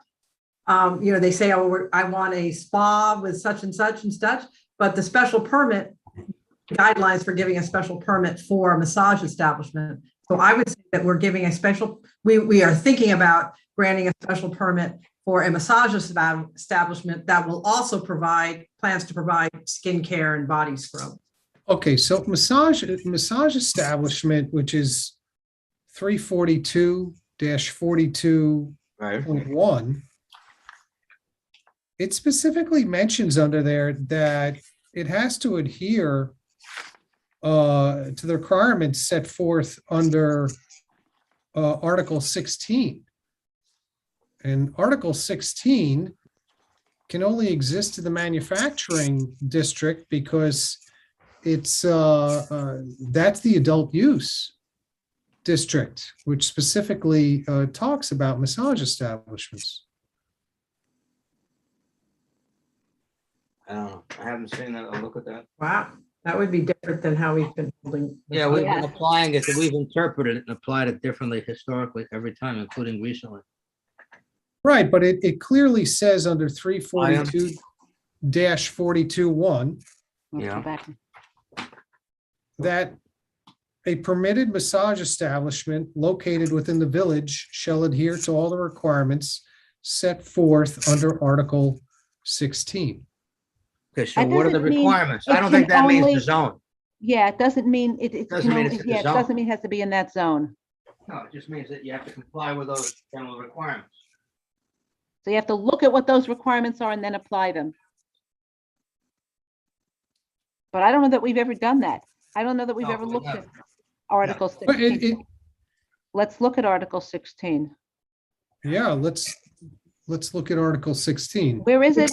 Because actually, is massage establishment, do we have any place where it's listed as a permitted use in the other district? Well, it's an adult use. The problem is that massage can be adult use. I'm just asking, like, it says you can have food establishments, it says you can do storage, you can't do storage. Is it spelled out somewhere in the code where it is permitted? Well, adult uses, and this seems to be in Right, This I is- understand. I'm totally with you, Brian. I think that's really interesting. I was just asking another question, like, because we're having some discussion. Does that mean it's only in that district? Is it only fall under adult uses, or is it, because you could, I mean, because it's in that chapter, because massage establishment and therapy doesn't have to be only for adults. Right. It's Does not. a professional license, so. Well, yeah, except I think massage establishments, actually, they do spell out under massage establishment that it is not. It rules out some of those things, that it's not for medical purposes, or it's not. You have to go through the entire thing. Let me go through a little bit. Yeah, the definition doesn't really, is nothing talk about adult, doesn't say one way or the other.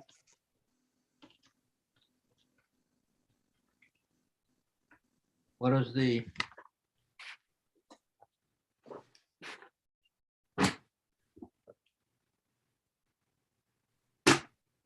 I'm not being rude, but I just dropped the mouse and I cannot find it. I can't believe it. You did that about 15 minutes ago. You really lost. I know, I still can't, and I'm sitting here. It's like I didn't throw it to anybody. It dropped. You could look down. I mean, is it underneath? Yeah, it's something? not that. No, it's a wireless one. And I can't go to the code or do anything. And the last thing I did was I sent Charlie an email with a case I found, and then I just heard it drop, but now I can't find it. You know what? Hold on.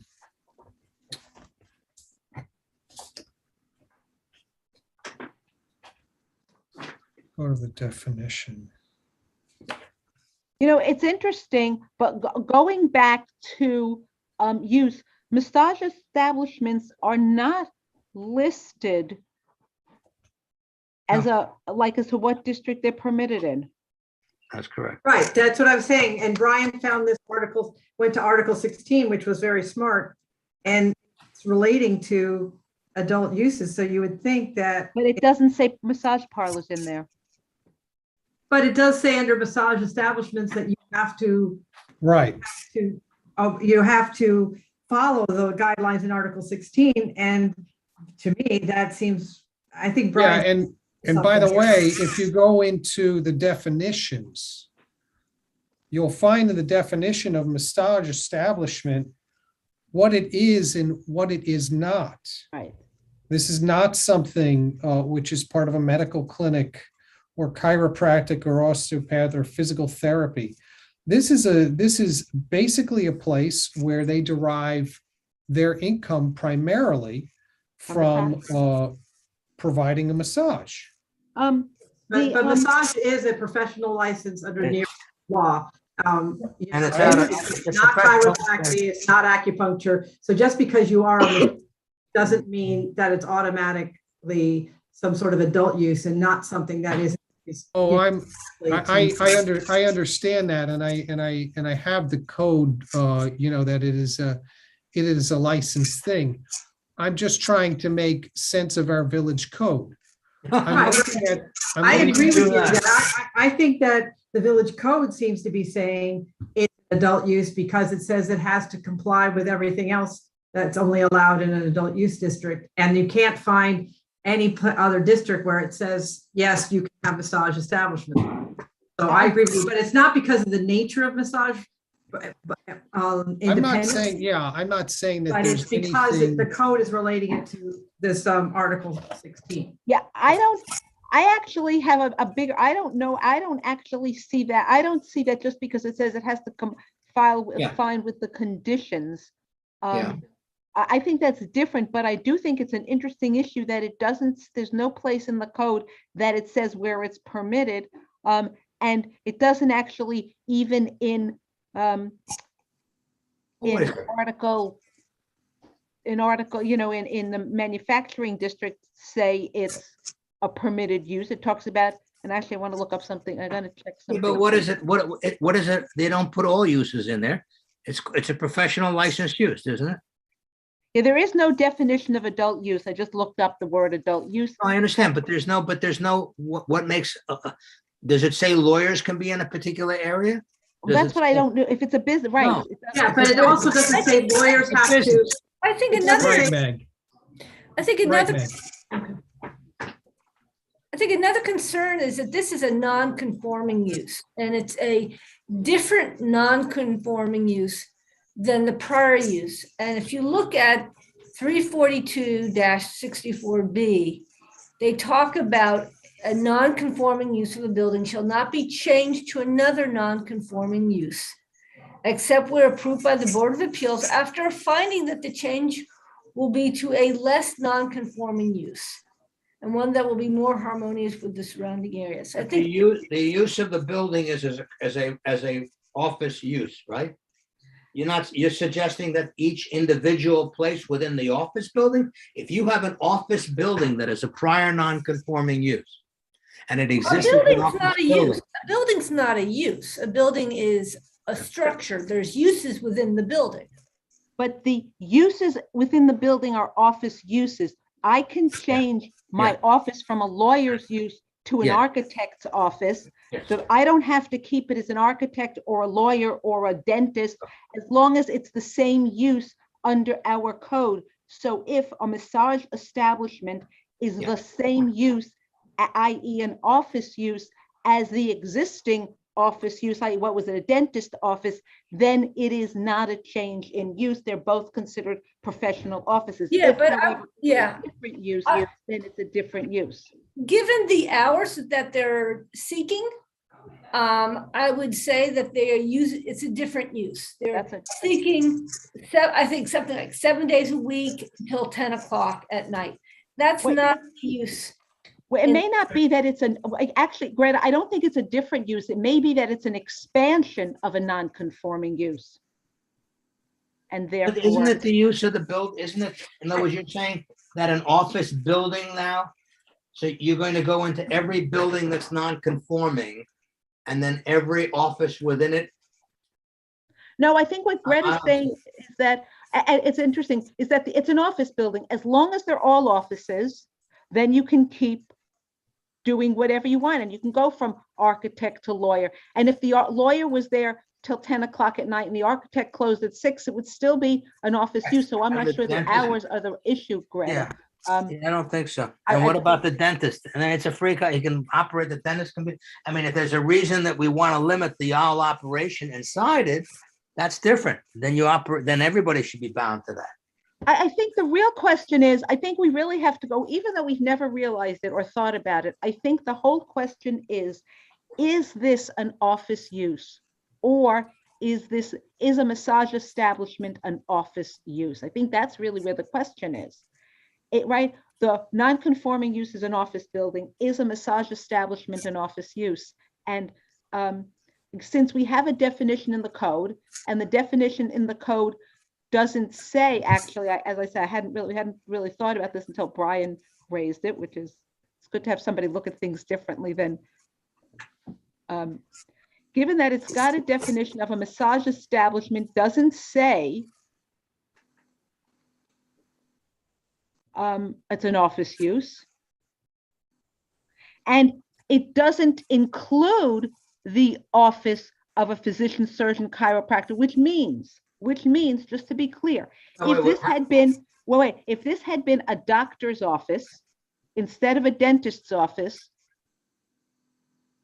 then it couldn't be changed to a massage parlor because it's not the same use. This specifically says it's not the same use. Right. I think that's an argument Greta was saying. So I think that based on that, they're saying, and it seems to me because it specifically lists a physician, I don't, whatever. So I'm not sure that you could say, but a dentist is the same. So maybe the answer is it is not, it's a change of use. The applicant talked about professional services. So he said that the use was for professional services, and you can find massage license under New York State. It's listed along with doctor and dentist and chiropractor. There is a masseuse, someone, so that he was arguing that it was a professional service. But I'm really struck by this Article 16 that Brian found, that it says it has to comply with Article 16. Article 16, so we have to look at what do things that are in Article 16. One of them is it can't be in a certain radius to residential areas. Right. can't be close to another one of the same, can't be next to a worship park, playground, or playing field. Even if you're going to say it doesn't mean it has to be in the industrial area, I think it has to follow those other restrictions that Brian. I think that's Well, right. I also, I want to go one step further.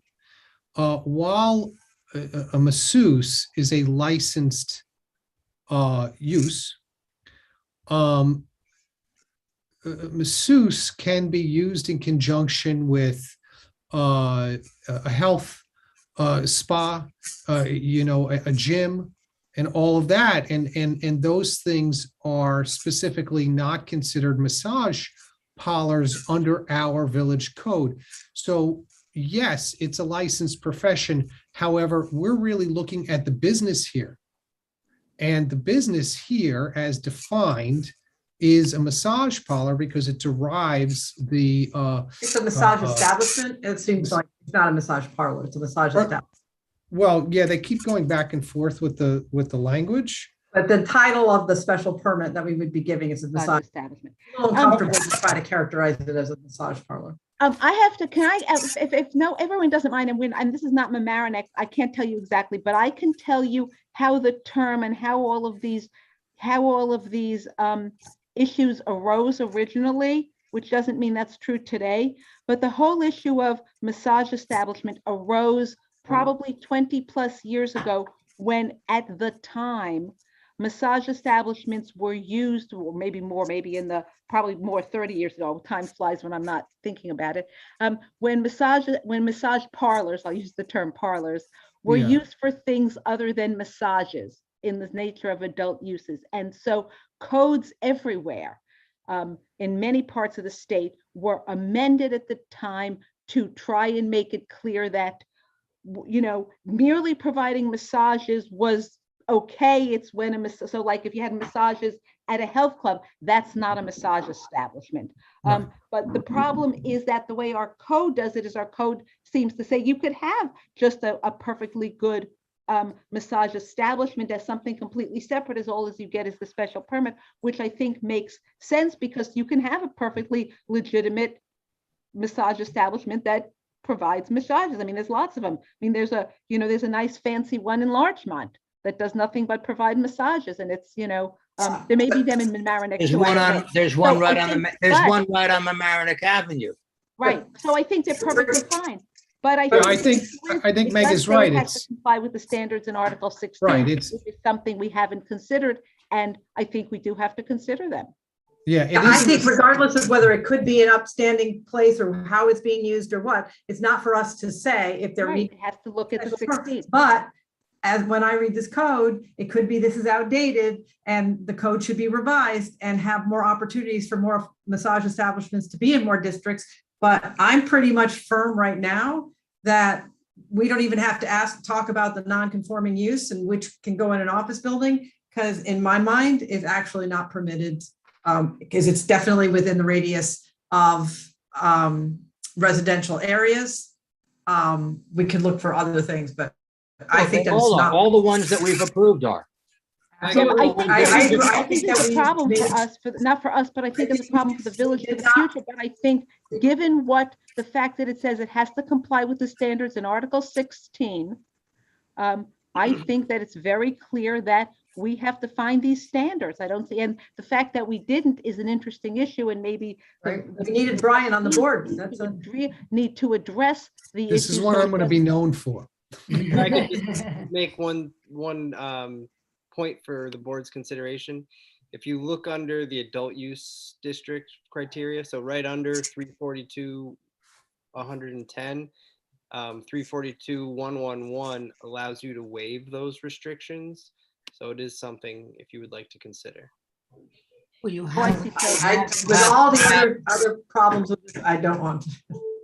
You have a massage place. Why don't you? How do you handle the one that's right in town?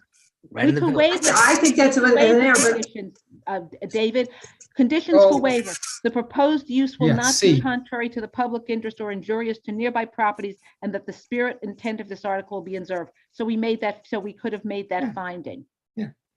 But Well, this one wait a is- second. I'm sorry, really quick, but this one is going into a residential district, unlike the one on Ward Avenue, which was Wait a not minute. the commercial Wait a district. second, what about the I'm one on sorry, the let me village?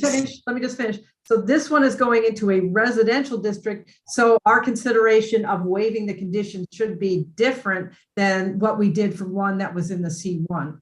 No, this. Wait a these minute, we are- have a bigger issue. No. In order to waive the restrictions, you Right. have to make all of these findings conditions for waiver, not contrary to the public interest. The establishment of an additional use will not be contrary to neighborhood 51%. conservation. And 51%. 51% of agreement of the neighbors. Right, 51% of the property owners within the restricted area as So defined. so in that's 110A. not within our discretion. The applicant would actually have to Right. come to us with that. So then how do you handle the fact But there is no, that there is a is no board that section. handles, that the board is responsible and handles interpretations, has consistently provided for? And the others that I know of, that you've got, what's that one spa place on?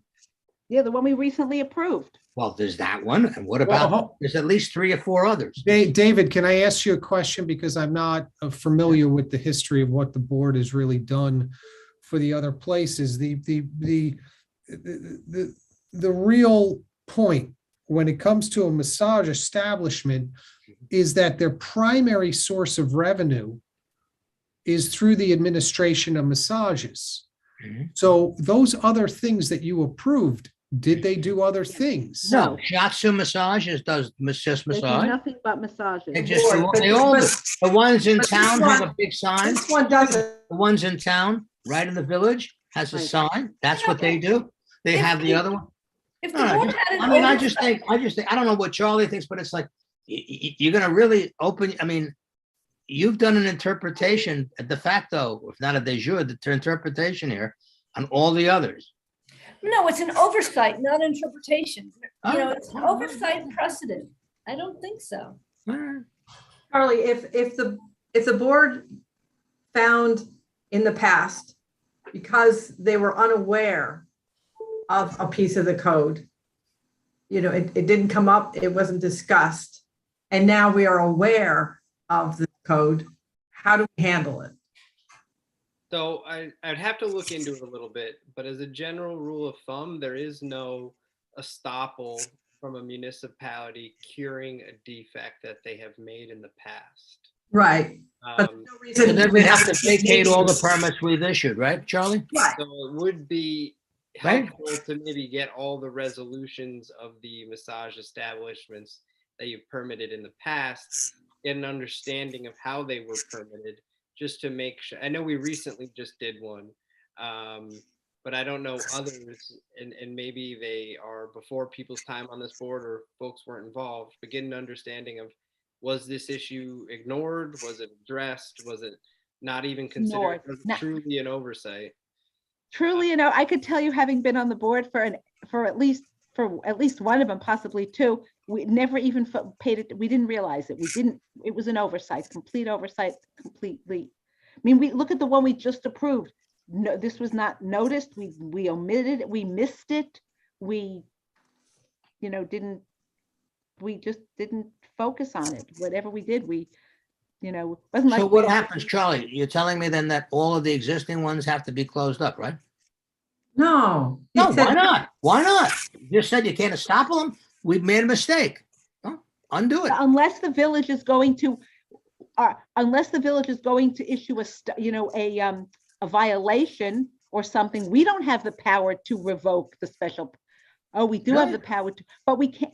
Oh, but I don't think we can revoke it without, can we revoke a special permit when there's been no evidence of any, I don't know, of no evidence of anything? Can we? Yeah, those are all things I would have to look into. You know, how does treating this application and applying this section of the code that hasn't done in the past, what is it impact on all the existing establishments?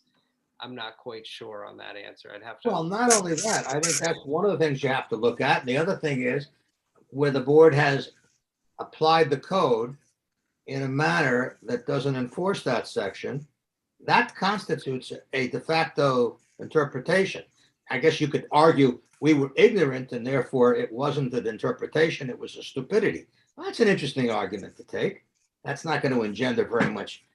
Well, I don't know. I think you're really opening doors here that are just going to cause significant potential problems. It strikes me that now that we're aware of this, I don't see how we can approve this. And if we made the mistake before, we made the mistake before, but I don't see how we can say, oh, now we know about a provision of the code that we didn't pay, that we didn't realize existed before, but because we've made mistakes before, we're going to continue to make that mistake. I don't see how we can do that. Oh, or you say, first of all, I think Charlie will look at it, but I think there is another angle, and that is to say that the others that have been approved have never had this employed.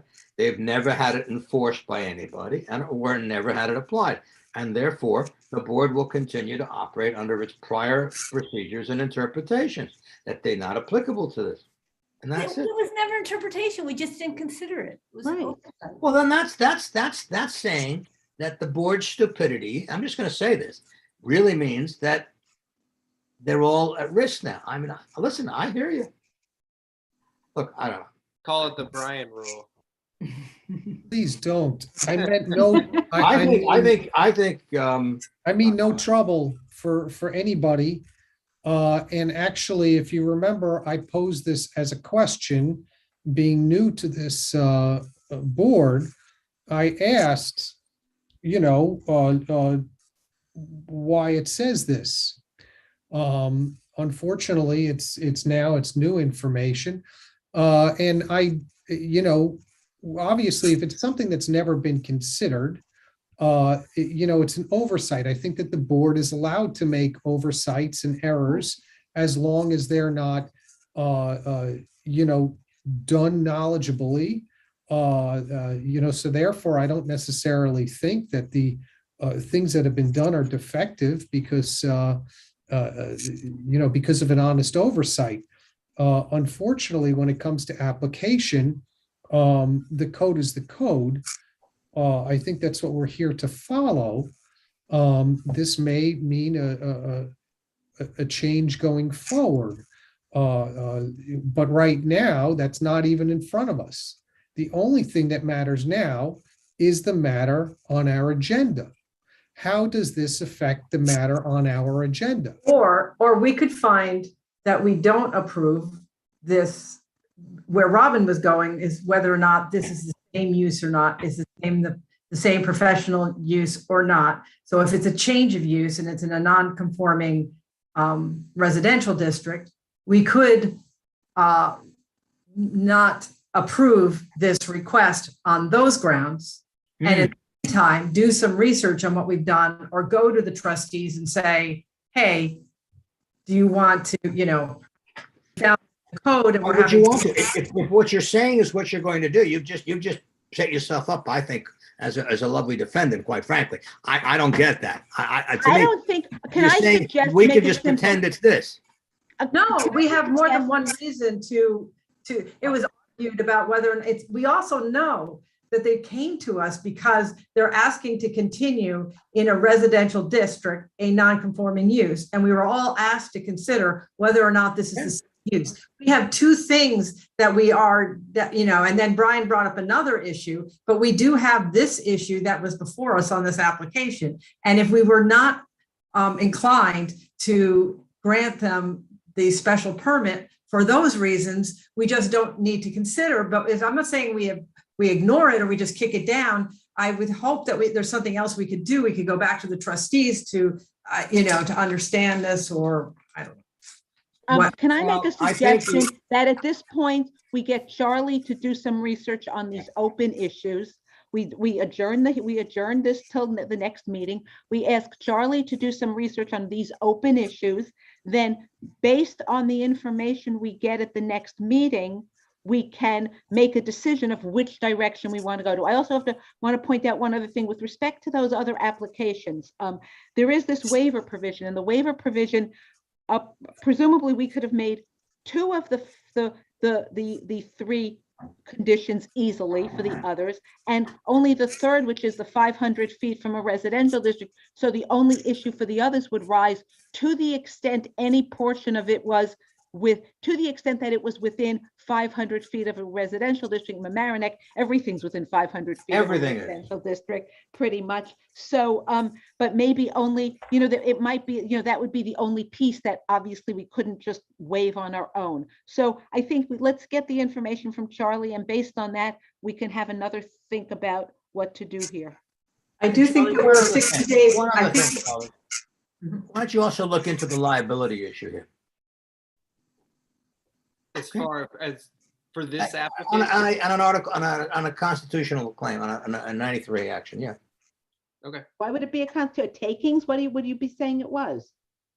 Equal protection argument. Oh, that's.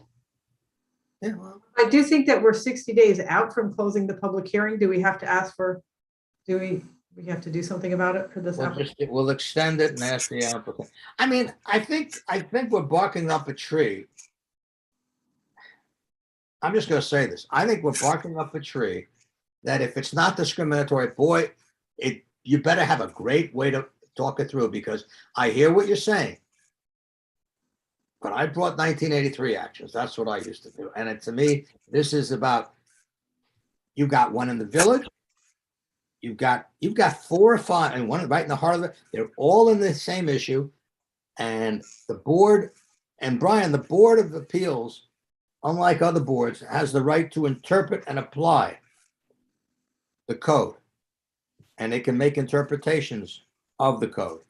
It could actually find that it doesn't apply to these districts, into the adult district. I think, and I think you've got somebody who's, I mean, I don't think she's a natural born American. I mean, I'm not either, but so what? But I just think you're walking into an area that, I mean, I will just tell you, 10 years ago, this is what, I would have had a great time with on the other side. I would like to know that, because I think that is a factor. Maybe it's not an important factor, but it's a factor. Because I think before you treat someone differently than you've been treating people, it's nice to say, well, we didn't know it, and now that's the rule. No, it's more than that. We didn't know it, we applied it, we've created a whole situation now. So you have an existing status of things that is now being altered after somebody has apparently gone out and bought something. They bought the business, right? They signed the lease. I don't know. I mean, I think you're biting into an area, but we'll see. Well, I'd like Charlie to do some work on this thing, and then we can talk I don't about know it. they bought an unlicensed business. I actually don't know what they bought, because the business wasn't I don't know. wasn't licensed, or I guess they didn't have a permit to do business there. But again, I brought it up because it's in the code. I guess it's always good to address these things. And I think, Charlie, any information you can give us, of course, we want. I'm not coming down one way or another. I'm just looking at the code. So now we've got an issue to deal with. All right. No, so Charlie, why don't you look at it then? I think everybody should look at it, and I think you should deal with it. And I think you should also deal with the fact, in your dealing with this thing, the number of existing places that exist because of this. You've got a preemption issue potentially with the state issuing the license. Now that I don't believe New York has applied preemption there. The general principle of estoppel not applying, you're right as a general rule, but look at the Parkview case and the EFS. That was my case, was EFS. Those were the two companion cases that went to the Court of Appeals. I didn't do it. I was a successful party below, so I didn't have to go up. But I think you're opening doors all over here. I think, but maybe not. I'll leave that to you, Charlie. I just think that I'm going to use a bad expression here. I think people aren't going to take this lying down. Couldn't resist. And I also think, and I'm just going to say this, I had surgery once on my spine after a bad fall in Iceland. And the other time I didn't have to have it. And the reason I didn't have to have it was I spent 5 days a week having a massage treatment that allowed me to cancel surgery that was going to be very significantly larger than the one I finally had. And I think that there's an innuendo that takes place here that may not be justified, but it would be true of anything. It would be true of, I think as Robin said, it's a 30, 40-year-old ago. Things were named differently, but that's true of many things. But I don't know. I think it's getting a little bit late. There's no Can we point going further. I think I have to go. It's kind of late, getting late for me, so. Okay. So why don't we all, Charlie, why don't you, you've got your hands full on this one. Have Yep, fun. I got the charge. And let's see, we'll finally earn your keep here. What can I say to you? And I think yeah,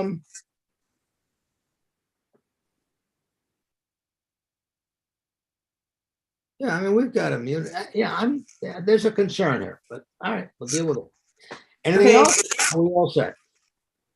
Okay. I make a motion to close. I'm going to defer your motion. We can adjourn right now by pushing the button. Everyone in favor of adjourning, go home. Oh, go home. Oh, go home. Night, We're going. everybody. Bye, Good night. everybody. Bye.